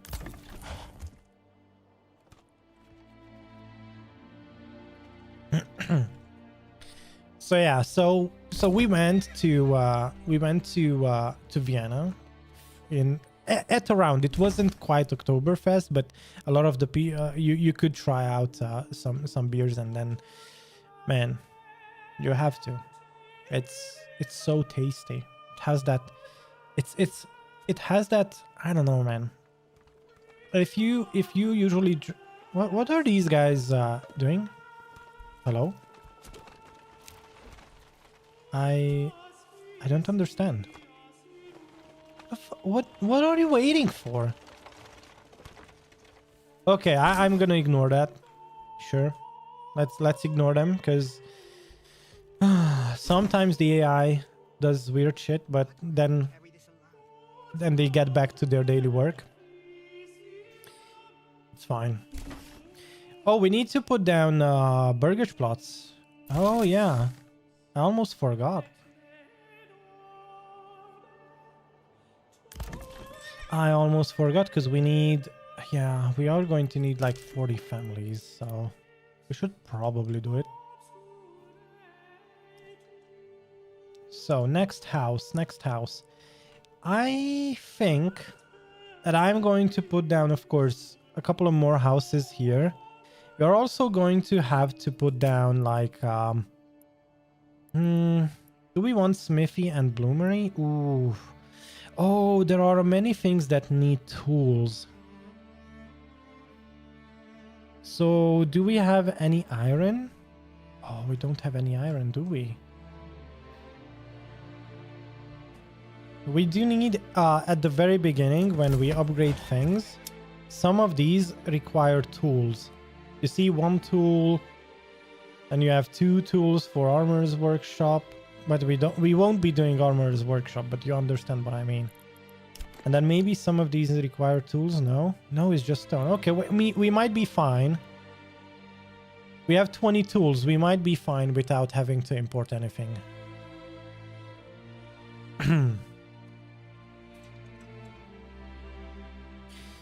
We will see. Tannery, we already have one. You don't need a high amount of leather. We need the clay furnace. We do have the clay furnace all the way over here. Salutations, my lord. Marauder, welcome back to the chat. Hello. How's it going? How's it growing? Oh my god. I meant like, I don't know, like business or stuff like that. I know you can take it the other way. Holy shit. Ew. Ugh.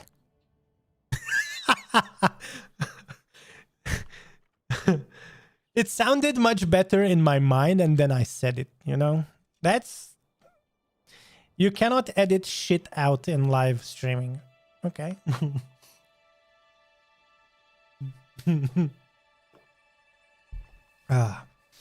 We were literally discussing beer, man.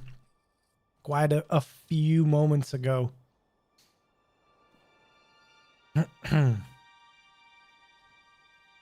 A man of many talents, some would say. Well, I'm glad. There are so many news I would like to share with you guys, by the way, regarding not just the channel, but things, but I can't share it yet. And I have my mouth stitched yet. I have to unstitch it. It's gonna take time, but I have quite a couple news. There might be stuff that's so the channel. The good part is that, guys, by the way, discussing about how things are growing, right? I think we are headed in a really good direction with the channel.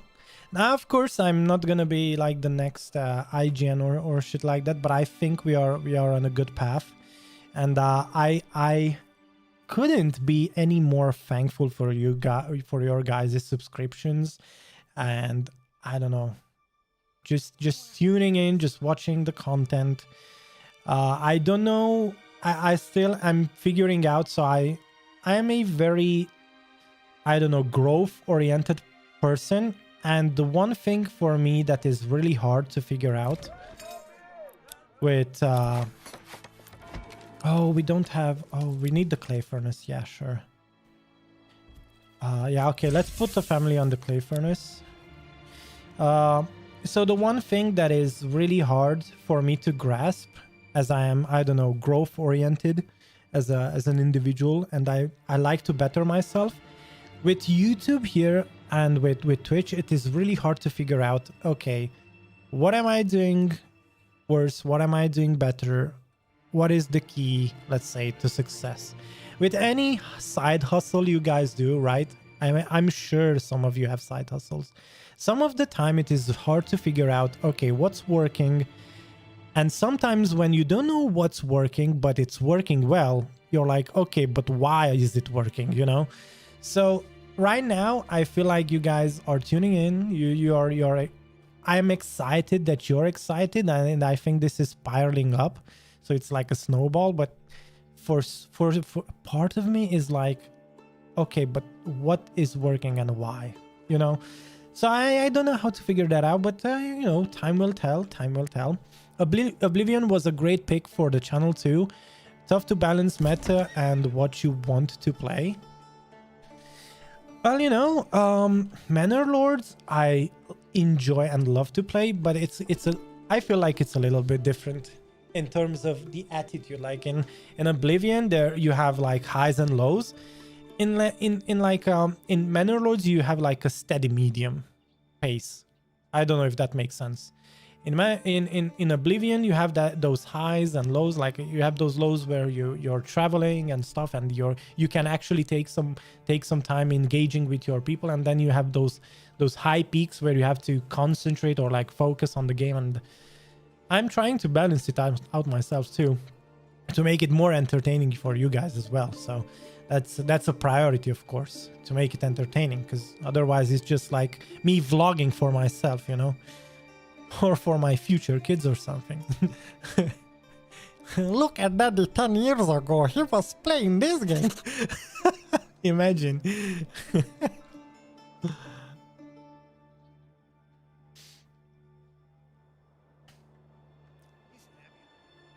All right, we have other farmhouses. I think we assigned quite a few people.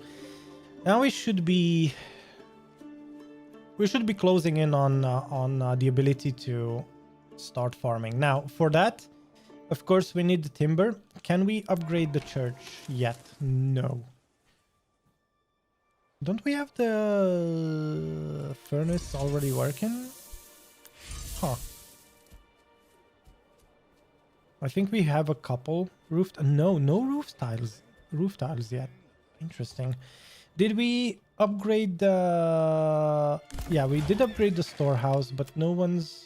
Yeah, we need to ban firewood. And then finally... we should probably assign a couple people. What do you want with the channel? You want to grow, obviously, to where it's sustainable, but you want to continue playing several games, correct? Yes. Yes. And we are going to most probably... So to give you guys an insight... so that you don't form like weird expectations. I do want to continue creating videos. I want to, of course, shorts is going to be a thing. I am trying, of course, to deal with that. But I think until I will have, let's just say until I have enough of an income to get like an editor that can help me editing some of that content, we are going to focus most probably on more raw footage. And instead of having like 1 to 2 videos a week, we might have a video every 2 weeks or 3 weeks. By the way, if you don't want to talk about it, it's all good. Nah, I'm quite open. I think a huge part of anyone's success is to engage with the people they have to engage with. I think I've worked, of course, for me, let's say gaming isn't new, but let's say content creation and the gaming industry from a content creator perspective is new. I'm gonna be honest about this. Of course, it's new. I sometimes I don't know how to handle it. I tried to Google shit and ask ChatGPT, but to be fairly honest, I have much more knowledge and let's say statistical knowledge in manufacturing industries and in finance stuff. But you know, sometimes things overlap, like a lot of behaviors, patterns, formulas overlap. And that's why, you know, that's why math sometimes works, right? Because math works because you take the formula and no matter where you apply it, it will still work. So that's pretty much how data analytics works too. But, and of course, I don't want to go down the nerd rabbit hole here, but I just want to say that for me, I know that right now we won't be able to focus that much on heavily edited content. I will do it. I have lots of ideas, but I will need time to do them. And a lot of the time I need to also put in the content hours, like the hours into the game, to be able to get to those edited content. So let's say if I want to talk about, I don't know, what's the best, let's say, food type. If you guys ask me, I can give you like a 2-minute rundown, but let's say half of the time I don't have the facts behind it because I didn't fully try it out or stuff like that. So that's, let's say, Manor Lords. But at the same time, we had a different viewer, like writing a comment, if I recall correctly, about, hey, what's the best org build? I'm like, well, I would say that my org build is the best org build, but I don't think it's the best. It's just really good because we leveled in the right direction. Now I'm just checking to see where should we put down burger slots. Obviously, we are going to fill this up, but I kind of want to lay down a couple here.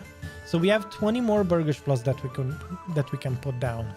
And before we go too deep into the subject of what's good and what not. Also, in terms of, I don't know how much you guys tune into drama stuff in regarding gaming stuff and the gaming industry, but holy shit, the other day, I don't know if you guys, I guess you guys know Summit.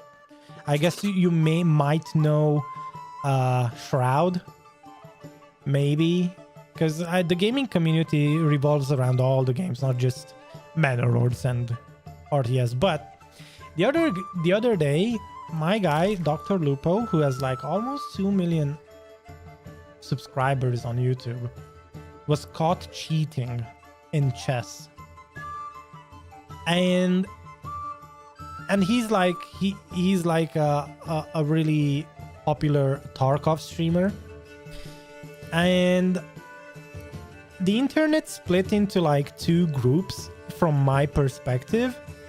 The type of people who are like condemning him, and then there are his like loyal followers who are like defending him.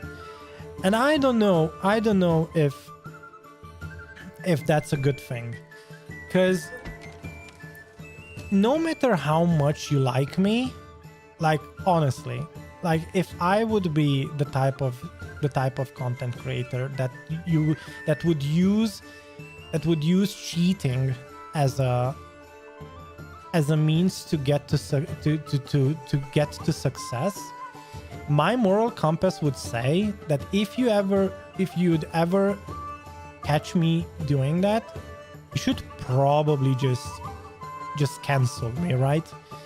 And I do get, it's like that weird moral compass shit where you find out your husband or your wife is cheating, right? And then you guys settle to the level of, you know what, let's stay together till the kids go to college. And I'm like, I don't know if that's a good solution. Like we can discuss this all day, but I don't know if that's a good solution to say, you know what, let's stick together till you get to college. Because some of the people have been, I've been reading it up on X, of course, and some of the people have been defending him like, well, and how can you defend something like that, right? If I can share my opinion for what it's worth, I think you have a lot of interests and knowledge. I enjoy your content the most when you're sharing your mindset, opinions, experiences. Oh, thank you. Thank you. That helps a lot. Eventually, you'll have an audience of like-minded people who want to talk about stuff and play games. Well, I would enjoy that. And actually, the other day I was talking to my buddies, and maybe in a couple of weeks, because I know you as an example, right? As an example, you asked me about Star Citizen. Other people have asked me about other games. We are going to do multiple games, although to be fairly honest with you, in the next couple of months we are going to probably focus on new releases, the same way we've been doing with Oblivion and with a couple of other stuff. But I will try to set up different. We could actually do a sub Sunday. I know many content creators do sub Sundays, but I want like a more engaging sub Sunday. So usually sub Sundays are like, if you're new to this, sub Sundays are usually done with paying members, like members on YouTube or subscribers on Twitch. On our channel, as much as I will be I will be able to do this, we could do it with subscribers and followers, to be honest. And honestly, we can actually come together and vote on the games we could do on I don't know if it's gonna be on a Sunday, but maybe you know what a sub Sunday means, and we could actually do most voted games or most voted. We could pick one day out of the week, and we can do that. Because I know there are multiple requests, and I kind of want to fulfill them. And instead of saying that, okay, we are going to, I don't know, substitute an entire schedule with it, we could just pick a day out of the week, and I don't know, we could do, I don't know, Star Citizen Tuesday, or like Star Citizen Saturday, I don't know. Or if it's a sub Sunday type of thing, one weekend we do one game, the other weekend we do another game. Or I could just play whatever you guys vote for. It doesn't have to be that engaging if you enjoy more watching than taking part. But I kind of want to give you guys the opportunity to join in as well if you wish. Eventually, all the remastered game content this year is looking good. Oh man, don't you get me started. So I have so many things on my list. So of course, and I do want to complete all of them. So I don't want to, you know, from a watcher perspective, I do watch walkthroughs and playthroughs myself too. I mean, right, we all do. And some of the most frustrating things is that some of the content creators, what they do is, if they see that, okay, well, there's like the first 10 episodes had like really good viewership, and then it dies down. Of course, normally it does die down, but one problem that I'm facing when I watch a playthrough is that the guy who decided to do, I don't know, a playthrough with a certain mindset and game, they stop midway through because it's not, I don't know, it doesn't provide the metrics that he's expecting, he or her, they are expecting. And the problem is going to be that a lot of the times the people that were actually interested, like myself, sometimes they are like, oh, man, I really wanted to see the end of it, you know. I was here, of course, for the journey, but I really wanted to see the destination too. So for starters, Oblivion is going to be one of those playthroughs, and as you can see with Manor Lords, we've been doing those playthroughs up till the very end. The only reason why we stopped, and excuse me if any of you got a slightest or closest to of a disappointment, the only reason why we did that with the river, with the medieval like river metropolis challenge, is because it was more of a technical limitation. And instead of just bugging out for 2 or 3 more streams and literally having to hard stop it, I was like, yeah, let's just soft end it there and maybe come back to it when things get better. Now, with that said, let's plot a few more burgish plots. I was trying to actually see if the economy is stabilizing, because we have lots of treasury. We are actually on almost 2k influence. And we did say that if we would get down the first couple of... oh, well, actually, wait a second. Let's plot this out. So...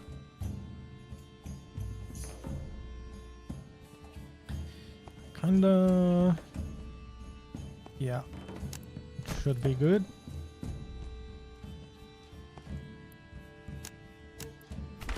Yeah, so where was I? Yeah, we were discussing whether... give me just a second. So, a lot of the time, what happens, of course, is that some of the playthroughs die down, and I also saw that too, even on my channel. So I did try multiple things, and one thing is for sure, sometimes you have to, although sometimes I would want to cut my losses, I think even if one guy is going to get the feeling of accomplishment by having a series fulfilled to its end, till its end, I am going to do it. So in terms of that stuff, wait, it's too steep to build. In terms of that thing, I think I kind of want to stay true to that's too steep. Okay, maybe if we go this way. Okay. Well, then we don't have what we... yeah, that should be enough. All right. So yeah, I kind of want to focus on finishing things before I start new things. And with Oblivion as an example, it is going to be... I'm just realizing now that it is going to be quite a long playthrough. Because I don't want to just do the main quest. I kind of want to also do the rest of it too. The side quests, and there's also the DLC. Now, one thing that might change is maybe the build we use, because a lot of the game's content isn't locked to certain levels, and there are quests that are level locked, but most of the main quests, like when I say main quests, like the Dark Brotherhood, Thieves Guild and stuff like that, are not locked to level requirements. All right, this is too steep to build. We might put down actually something else there. Let me see. I don't want communal ovens. Could we... what are we missing? Actually, we aren't missing anything, because we are doing farming.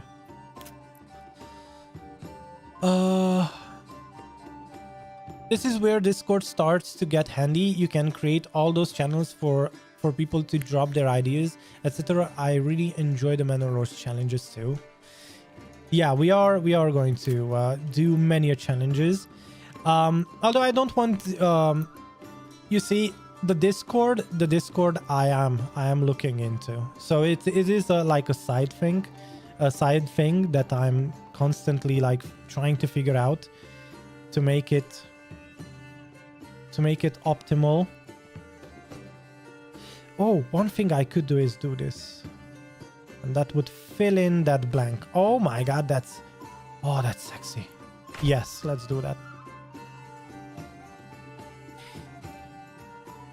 Yeah, I'm constantly thinking of how I could figure out Discord without having to compromise. Hello? Oh, it's too steep. I was looking at my resources, wasn't reading the text. Oh, it doesn't like it either. Although, this would have looked really neat. Huh. Is there another way? No, it doesn't like it, no matter what. Wait, would it be... No, because it's still too steep.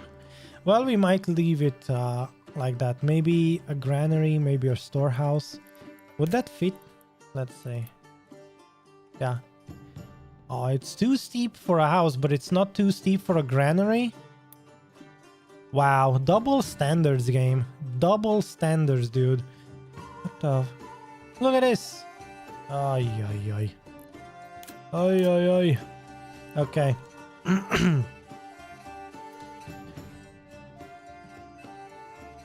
Yeah, so Discord is on the list. Discord is on the list. We might make it like a 10k challenge. If we reach 10k subscribers, we might open a Discord channel. It will be kind of empty in the beginning. I do feel like in the beginning, if we hit 10 members on Discord, that would be like an achievement in itself, to be honest. Because it's not like I don't have my hopes high. Of course I do, but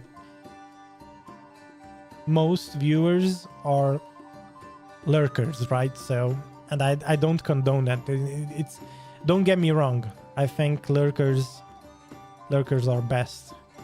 They are the main drivers on the majority of channels. I can see from my own... we don't want to remove the entire road. I can see it from my own metrics that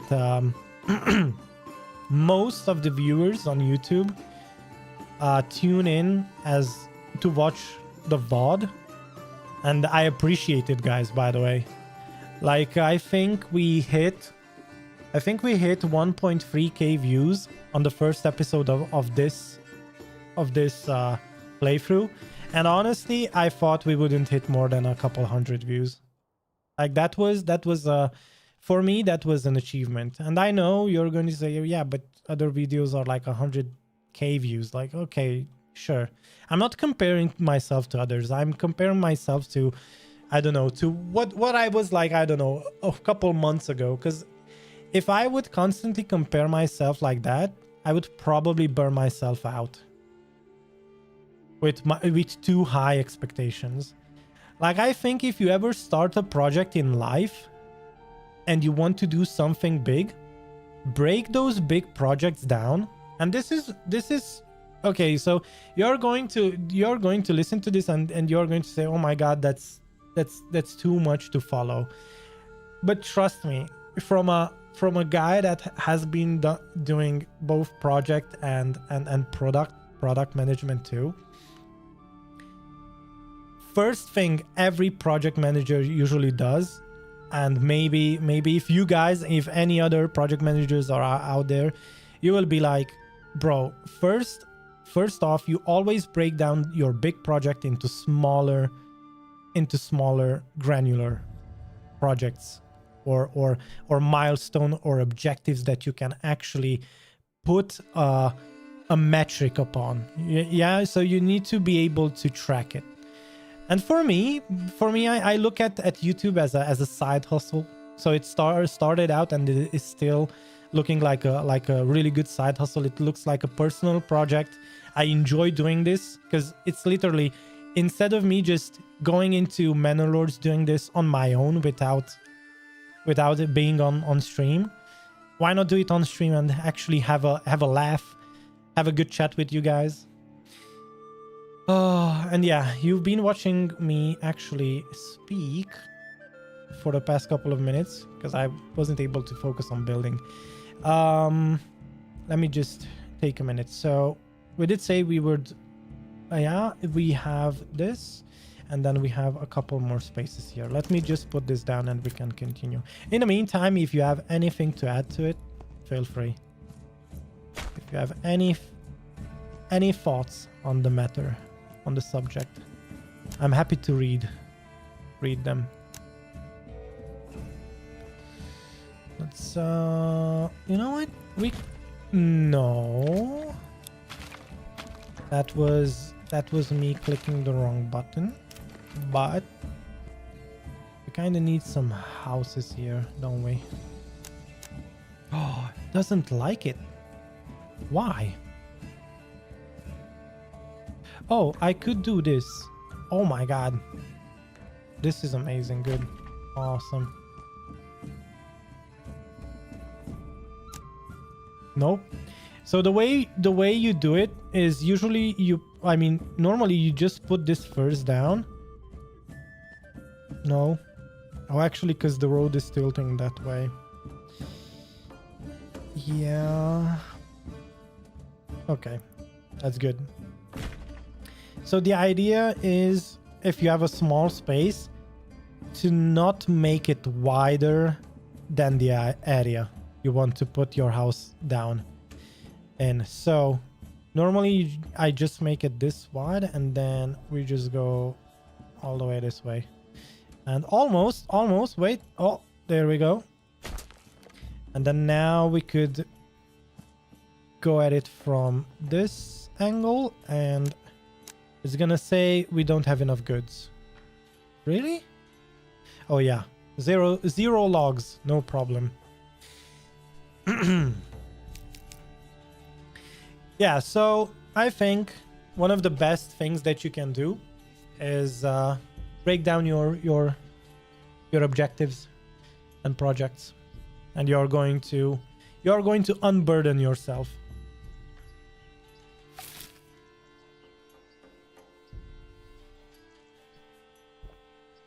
If you have a side hustle, right? You want to open your, I don't know, your own online shop, or your, I don't know, you're a really good car mechanic, and you know what, you say, you know what, I want to open up my own car repair shop, right? First, you can start small, right? You say, look, let's do, instead of taking out a loan to make a car repair shop that can, I don't know, can handle 5 cars at once, start small, right? Everyone would do that. So the same way with the channel. If I want to probably grow the channel as a side thing here with you guys, having a laugh, having a chat and everything. Normally, I think one of the best things is to just chill. I think a lot of the people, so I've been looking into this, and besides the fact that of course a lot of people do turn this into a business, and that's when pressure kicks in. I do think that and this ties into the subject and the discussion we had before, the thing that I told you about Dr. Lupo, that he was caught cheating. I think, and of course in the end he admitted to it. So the problem with this is that, yes, once you turn it into a business, there is going to be pressure. But I think a lot of the times that pressure, a lot of the times comes from your own expectations. And if you put in the headset of, I need to be the best, I need to be the first, I need to I don't know, I need to always be on top. Well, of course, at a certain point, we all age. It's not like you're going to be the best CS player at 40 years old when you're 40, right? I mean, all the younger kids, like 16 to 20-year-olds, that have much better reflexes, and they have much better, much upgraded membership to champion. To champion? Are you kidding me? Oh. Marauder, thank you. Welcome to the Champions Clubberino. Oh my god. Holy shit. Wowie weewa. Thank you. That's more than expected. That's thank you, man. Holy moly. So, back to the discussion.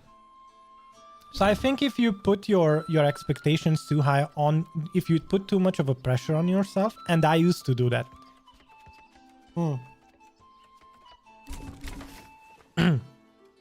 I turned 32 on the 2nd of April, guys. And I must say, I must tell you, like a few years ago, like 5 years ago, I used to put a lot of pressure on myself. At my job, at the projects I was doing. Of course, that pressure was also beneficial. So it was a good thing. It helped me grow. Whatever I did, it helped me grow. And it helped me getting better, getting better projects, working with really cool people in the businesses I worked for and the projects I worked on. But I must say, it takes also a toll. And the best thing that I could tell you is you need to balance it. Whenever your own expectations of yourself outgrows the power, or like the energy levels, or how should I say this, the amount of drive or like output your body can do, that's when you are going to run into issues. And it's either you are going to have problems sleeping, or like you are going to start cheating in video games like big streamers do. And it's not, I don't think it's, this is going to sound like me literally throwing shit at everyone but myself. But let me be clear. There is no freaking way you're at the top. You cheat at a chess game. So that's how he got caught, right? He got caught at cheating at a chess championship, which was also a charity event. Like, holy shit. It's like, on top of all of that, it was a charity event, right? And the problem I see with that is that, of course, people lost their mind. How could you cheat at the charity event? But that's to go that, of course, when he stated that he had to cheat for his own mental health, I don't think he was lying. Of course, that's one of the shittiest excuses you could say that hey, I was doing it for my mental health, and that sounds scuffed, like that sounds fucked up. Okay, but I do think that there is a truth. But the truth behind it is not the pressure that the industry puts upon you, but sometimes it is the amount of pressure you put on yourself. And that's where self-regulation, as an organism, and also as a psychological effect, that's how you should probably somehow self-regulate and say, okay, learn when to say no, learn when to stop, learn when to adjust. Because I don't think anyone, literally anyone in his own community would have looked down upon that guy if he didn't cheat and lost at the fucking chess game. Like nobody, I don't think anyone would have said that, look, you know what, I'm gonna unfollow this guy because he lost a fucking chess game. You know, like that's the amount of pressure you as a self being, like a self-conscious being, put on yourself. Nobody had the pressure on you. You know, like I think that's some of the reasons why us as I failed so many projects before. Like before I started really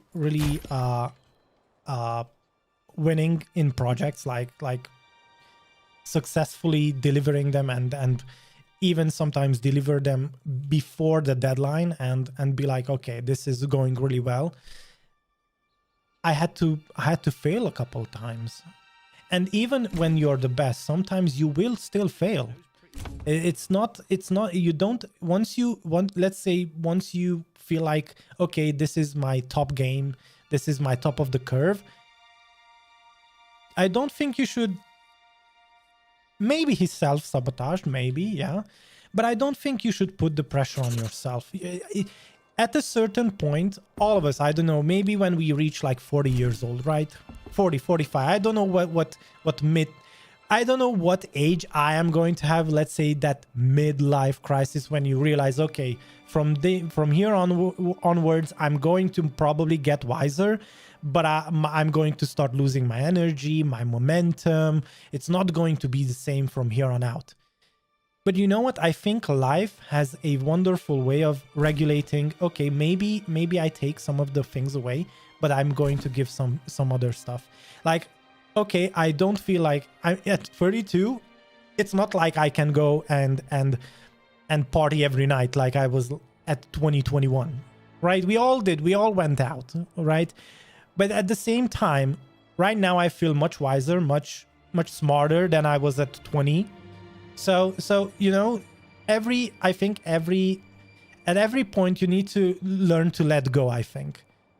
You know, I don't even know what detriments I would have, what detriments I would run into if right now I would try to still keep up that level of going out, clubbing, and so on and so forth. Like it would probably take a huge toll on my health. The same way my guy cheated because he felt like his mental health was going downhill, right? So I think okay, I understand that's not an excuse, but I understand where he's coming from. And at the same time, the huge problem what I have with this is that, of course, a lot of other people pointed this out. I'm not the first one, but if he cheated in a chess game, of course he's cheating in other games too. Like it's a behavior that became a habit. Don't you tell me that if you're an alcoholic, you're only gonna drink beer. No, you're going to fucking drink everything, right? You're down the wrong path anyway. It's not like, hey, I just cheated in this particular game. And that's where when this shit spirals and you are self-canceling. Because with this you're losing your credibility as a person. And it's not just, okay, I'm not saying that this happens in content creation. It happens everywhere.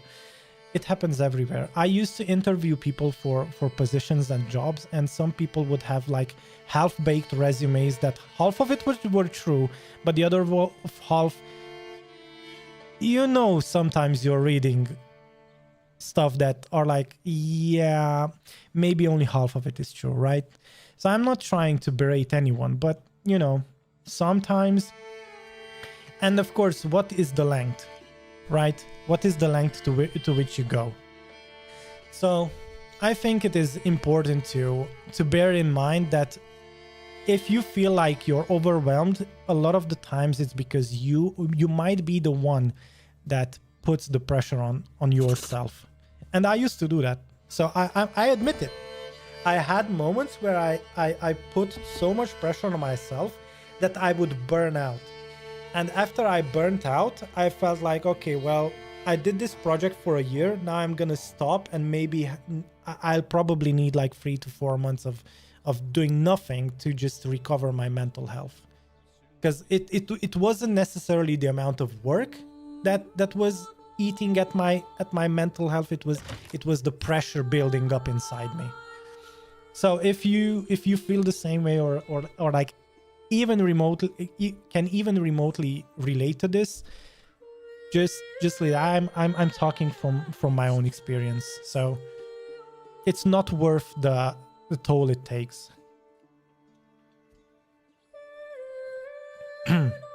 All right, we have 10 families. Let's invest into farming.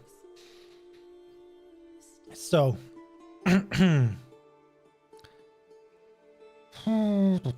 oh, we probably have to set this up. Let's pause the game.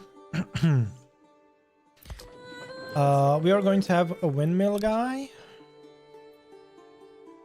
Oh, no windmill. I'm wrong. We need the malt house. Yeah, we need the malt house, and at the same time we should probably switch one of the upgraded houses into a brewery.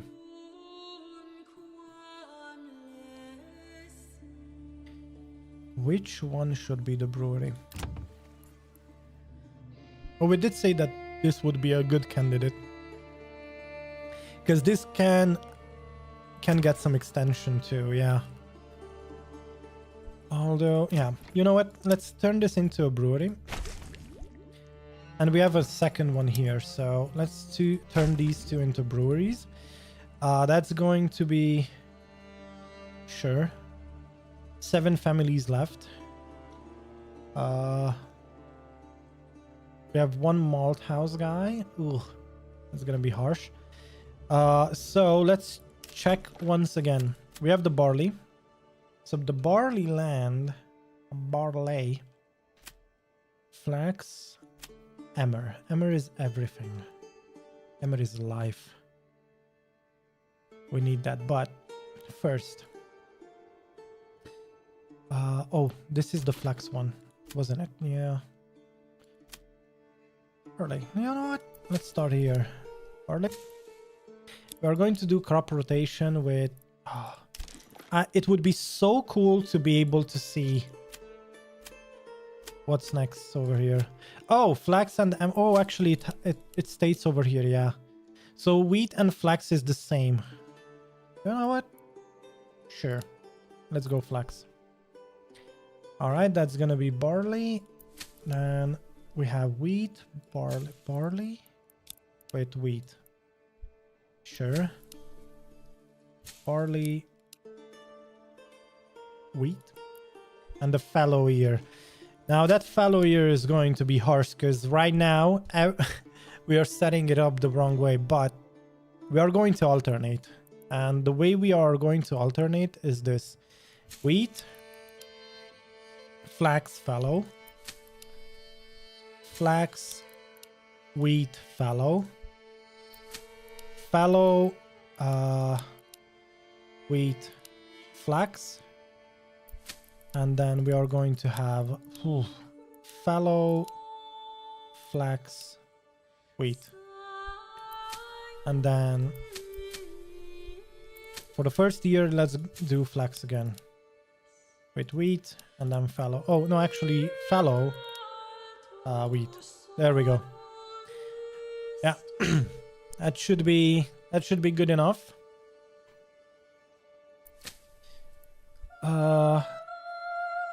Yeah, so we have... Oh, did we? Oh, no.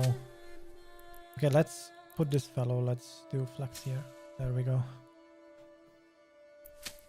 Yeah. That should be okay. That should be okay. Okay, then we have barley. Nice. Wheat. Oh, barley, fallow, wheat. Nice. Then we have barley, wheat, fallow. And then we have wheat, barley, fallow. It should be okay. We are going to have an odd year where a lot of our fields are going to be fallow, but that's fine. Wheat, barley. Oh my god, flax. Isn't this going to ruin the land? Oh my god, this is going to ruin the land. Because we need fallow years, don't we? Well, in that case, let's go barley, wheat, flax. No wheat. No wheat in that case. Barley, flax. No, nothing. We can plant wheat somewhere else. Wheat is not the biggest priority, to be honest. But this is.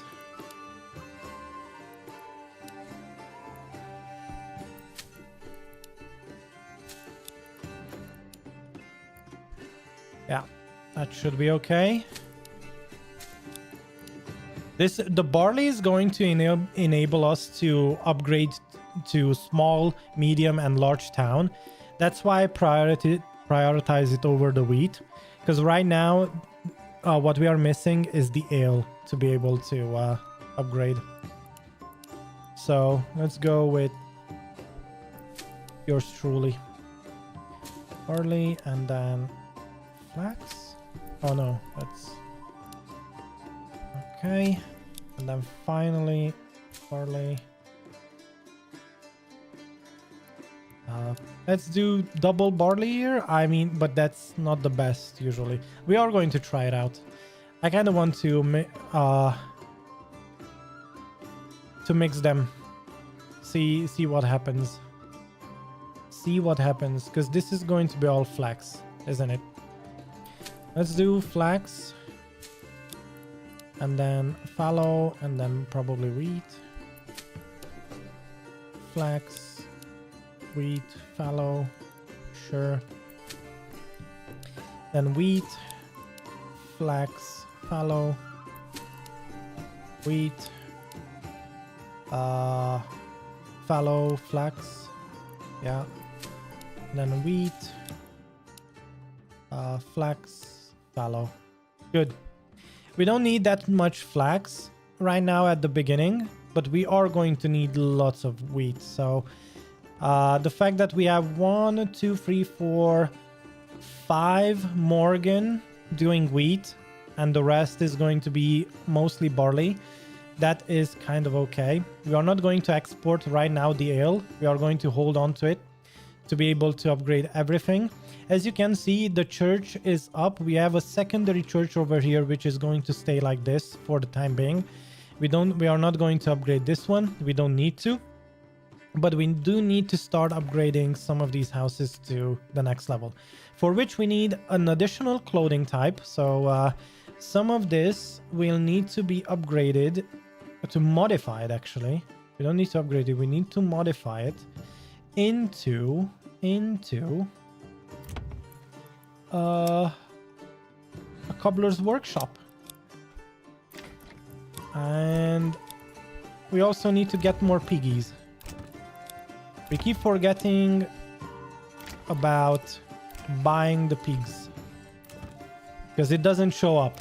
Now this would be one good thing with the new update, if we would get a notification that you set up the animal pen but you didn't buy the pig. That would be amazing. That would be amazing. But also stone castles, guys. Stone castles. Don't forget. That's also a good thing.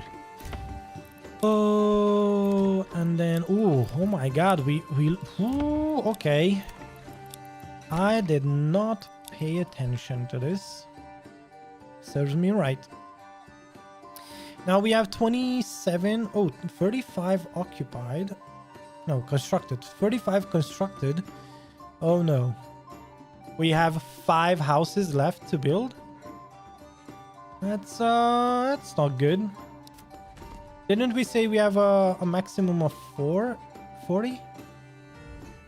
It was wait. 250 times 4, that's 200 times 3.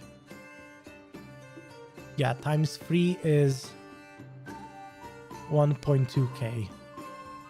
Okay, I might have... No, actually... Oh, yeah, because we will have some of these with 4 families, because they are expanded, aren't they? Yeah, these ones. We did say that we might not upgrade those one.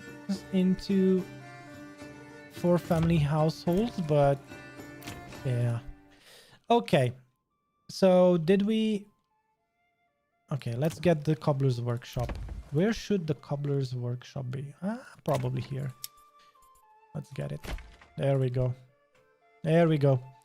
So now the last bit of clothing that we require should be handled.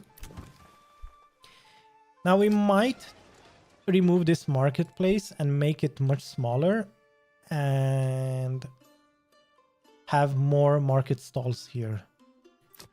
Because we kind of need the market to be set up also in the main fortress that is going to be walled off. So as you can see on the map, now it's starting to look much better. The first stronghold is going to be, of course, here, right in this area, right? And then the second one is going to be probably somewhere over here, close to our rich shoal of fish deposit. Now, I kind of forgot where our topic cooled off. We were discussing about cheaters. Yeah. So one of the things that I saw then is that, okay, my guy was cheating. Okay, yeah, sure. And I don't think that's a bad thing, although this is going to be his penance, right? I think his penance is going to be the fact that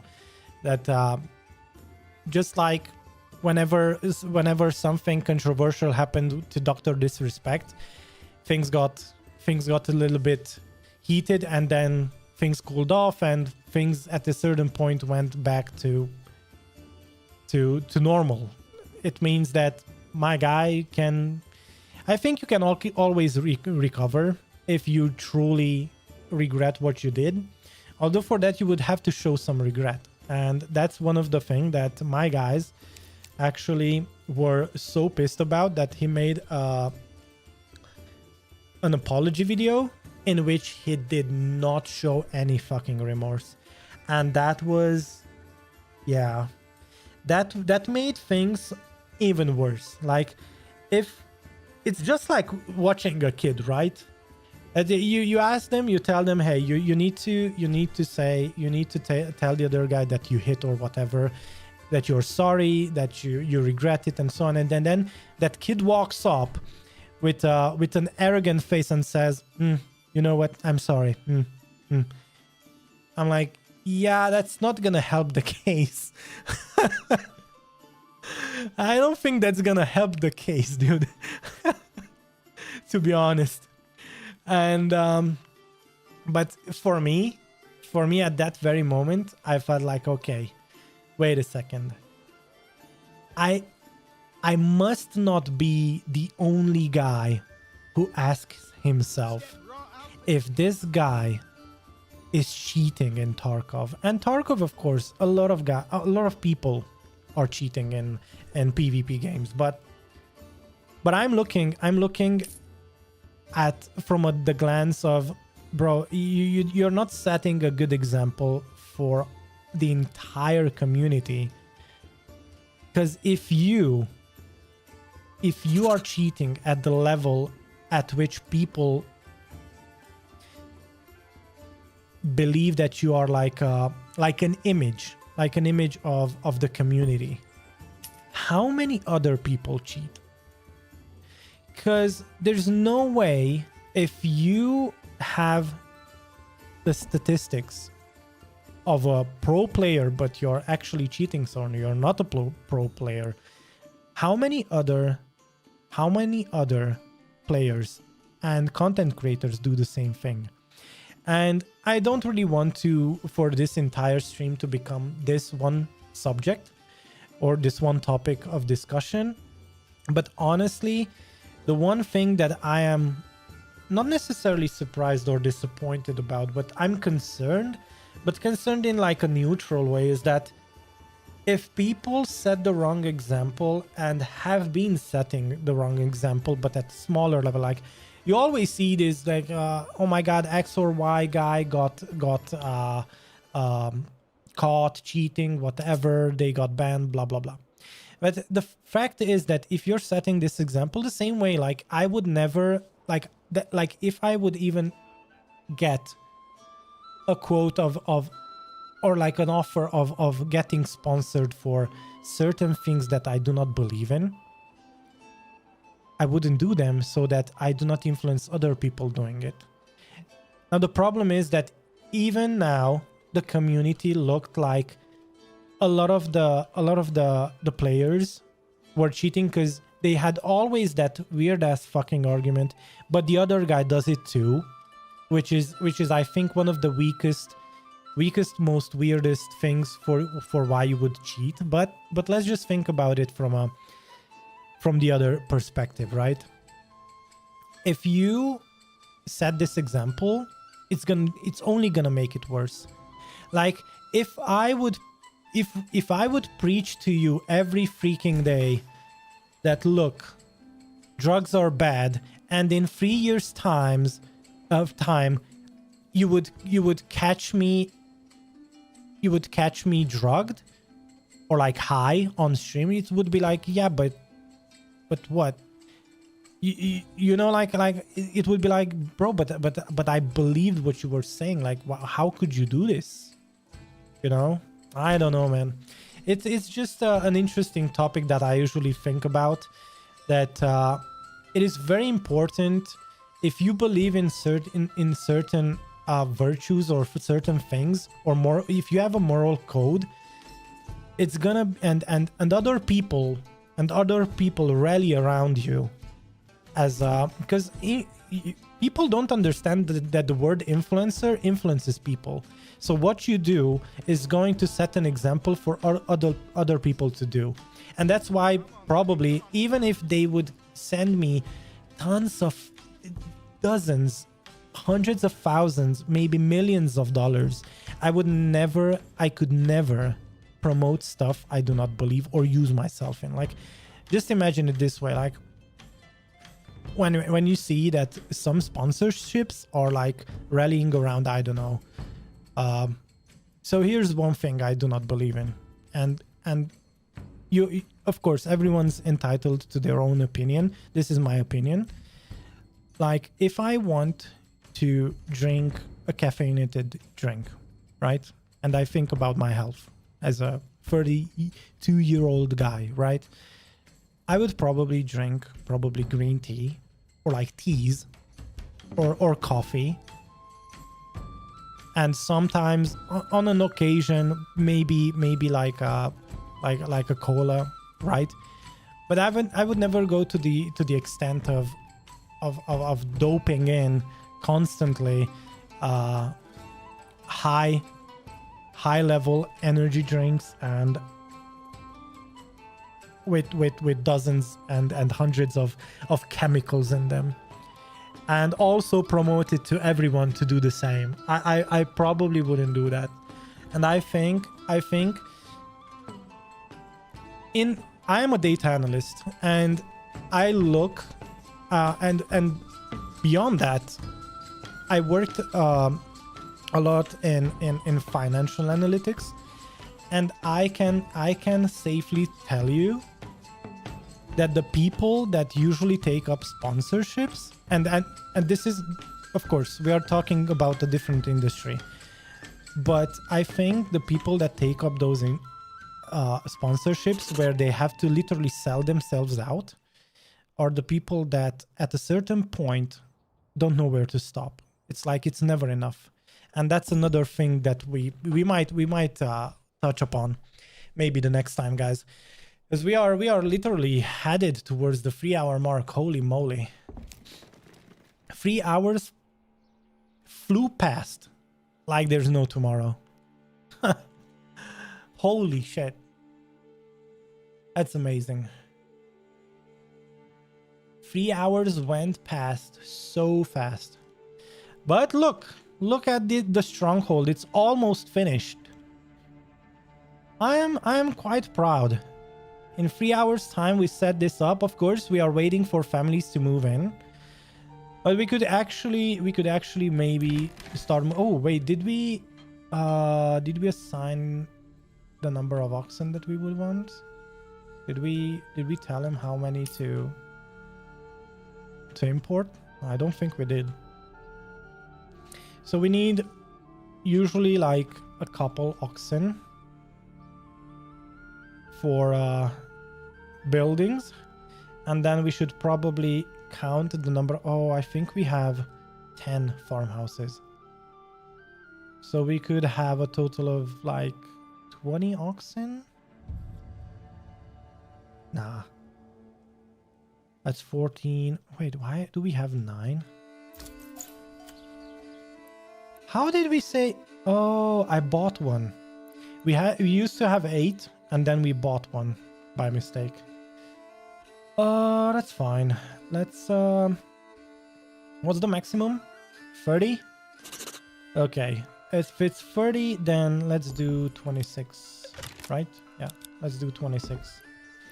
26, and then we are going to start allocating them to each and every farmhouse. And with that, I think we are going to be in a very solid position. Now, next stream, what we are going to do, guys, next stream is going to be pretty easy. We are going to have to set up a couple houses towards the outskirts, make this look kind of neat and fluent, follow the main road that is the trade route. So right now we are kind of doing that. So even the stronghold and everything, if we zoom out, it is following the trade route. The commemorative place, I am still thinking that we might wall it off all the way around. We might make a round wall around it to make it look like it's like an important landmark. And then finally we might have to, oh wait, didn't we have 2 families work? Oh yeah, are we not? Yeah, we are. Okay, they are planting, but yeah, at this very moment we have been building a ton of stuff, no problem. And with that said, I think we still need lots of families, not gonna lie. We have the malt houses, we have the what else am I thinking about? Yeah, the windmills. And then we need a total of 1, 2, 6. So if we have 20 farmhouses, we are going to need 40 families. That is going to happen. Honestly, that is mostly going to happen once we actually upgrade all of our plots to level 3. Because then we are going to have a huge influx of new families moving in. But at the same time, let's not forget that some of these houses will have to be transformed into butchers' workshops and maybe a joiner's workshop too. We can do lots of stuff without iron. Let's not forget about that. We can do lots of stuff for export. So we can export a lot of stuff. Because right now, guys, oh, by the way, let me break it down to you.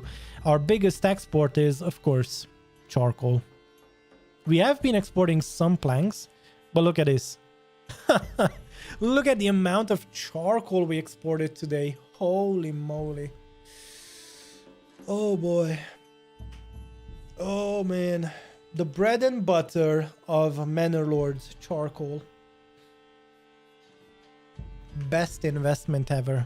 Best development point ever spent. Now we do have 3 more development points. So before I leave you guys here, let me just tell you. So we are going to go for better deals. It's a no-brainer because we are going to have to import at a certain point certain things. Then we are going to go for bakeries because we want to be pretty much the bread of the entire region. Now the butter, we will see about that. But first of all, for this, we are going to have, for every grain, we are going to have 2 flour. And for every flour, we are going to make 2 bread.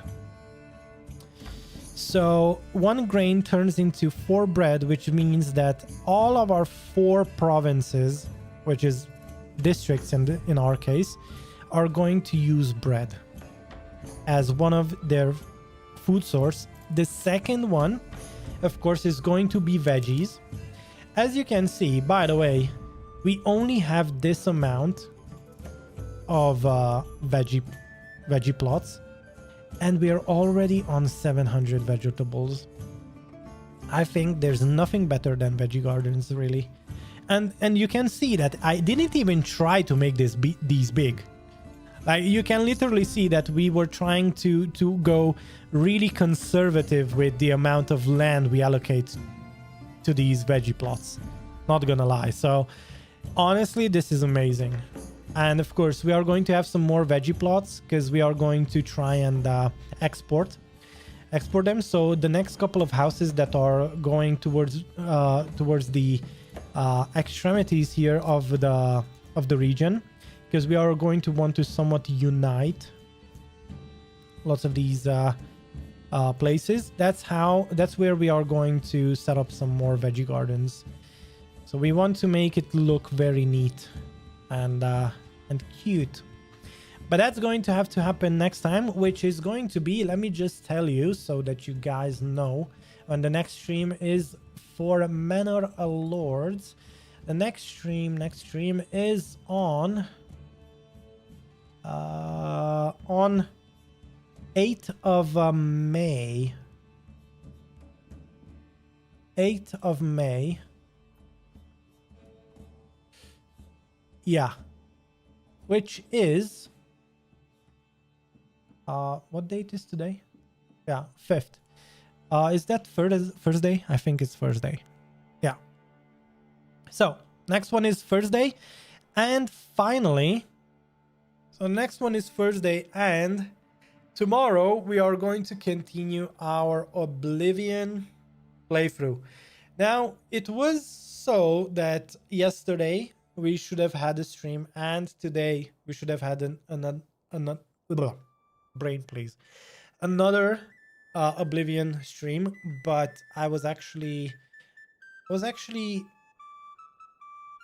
half of it was celebrating something that I cannot tell you about yet, and the other half is what I was working on something else that I cannot tell you guys yet about, but soon TM, it is going to be it.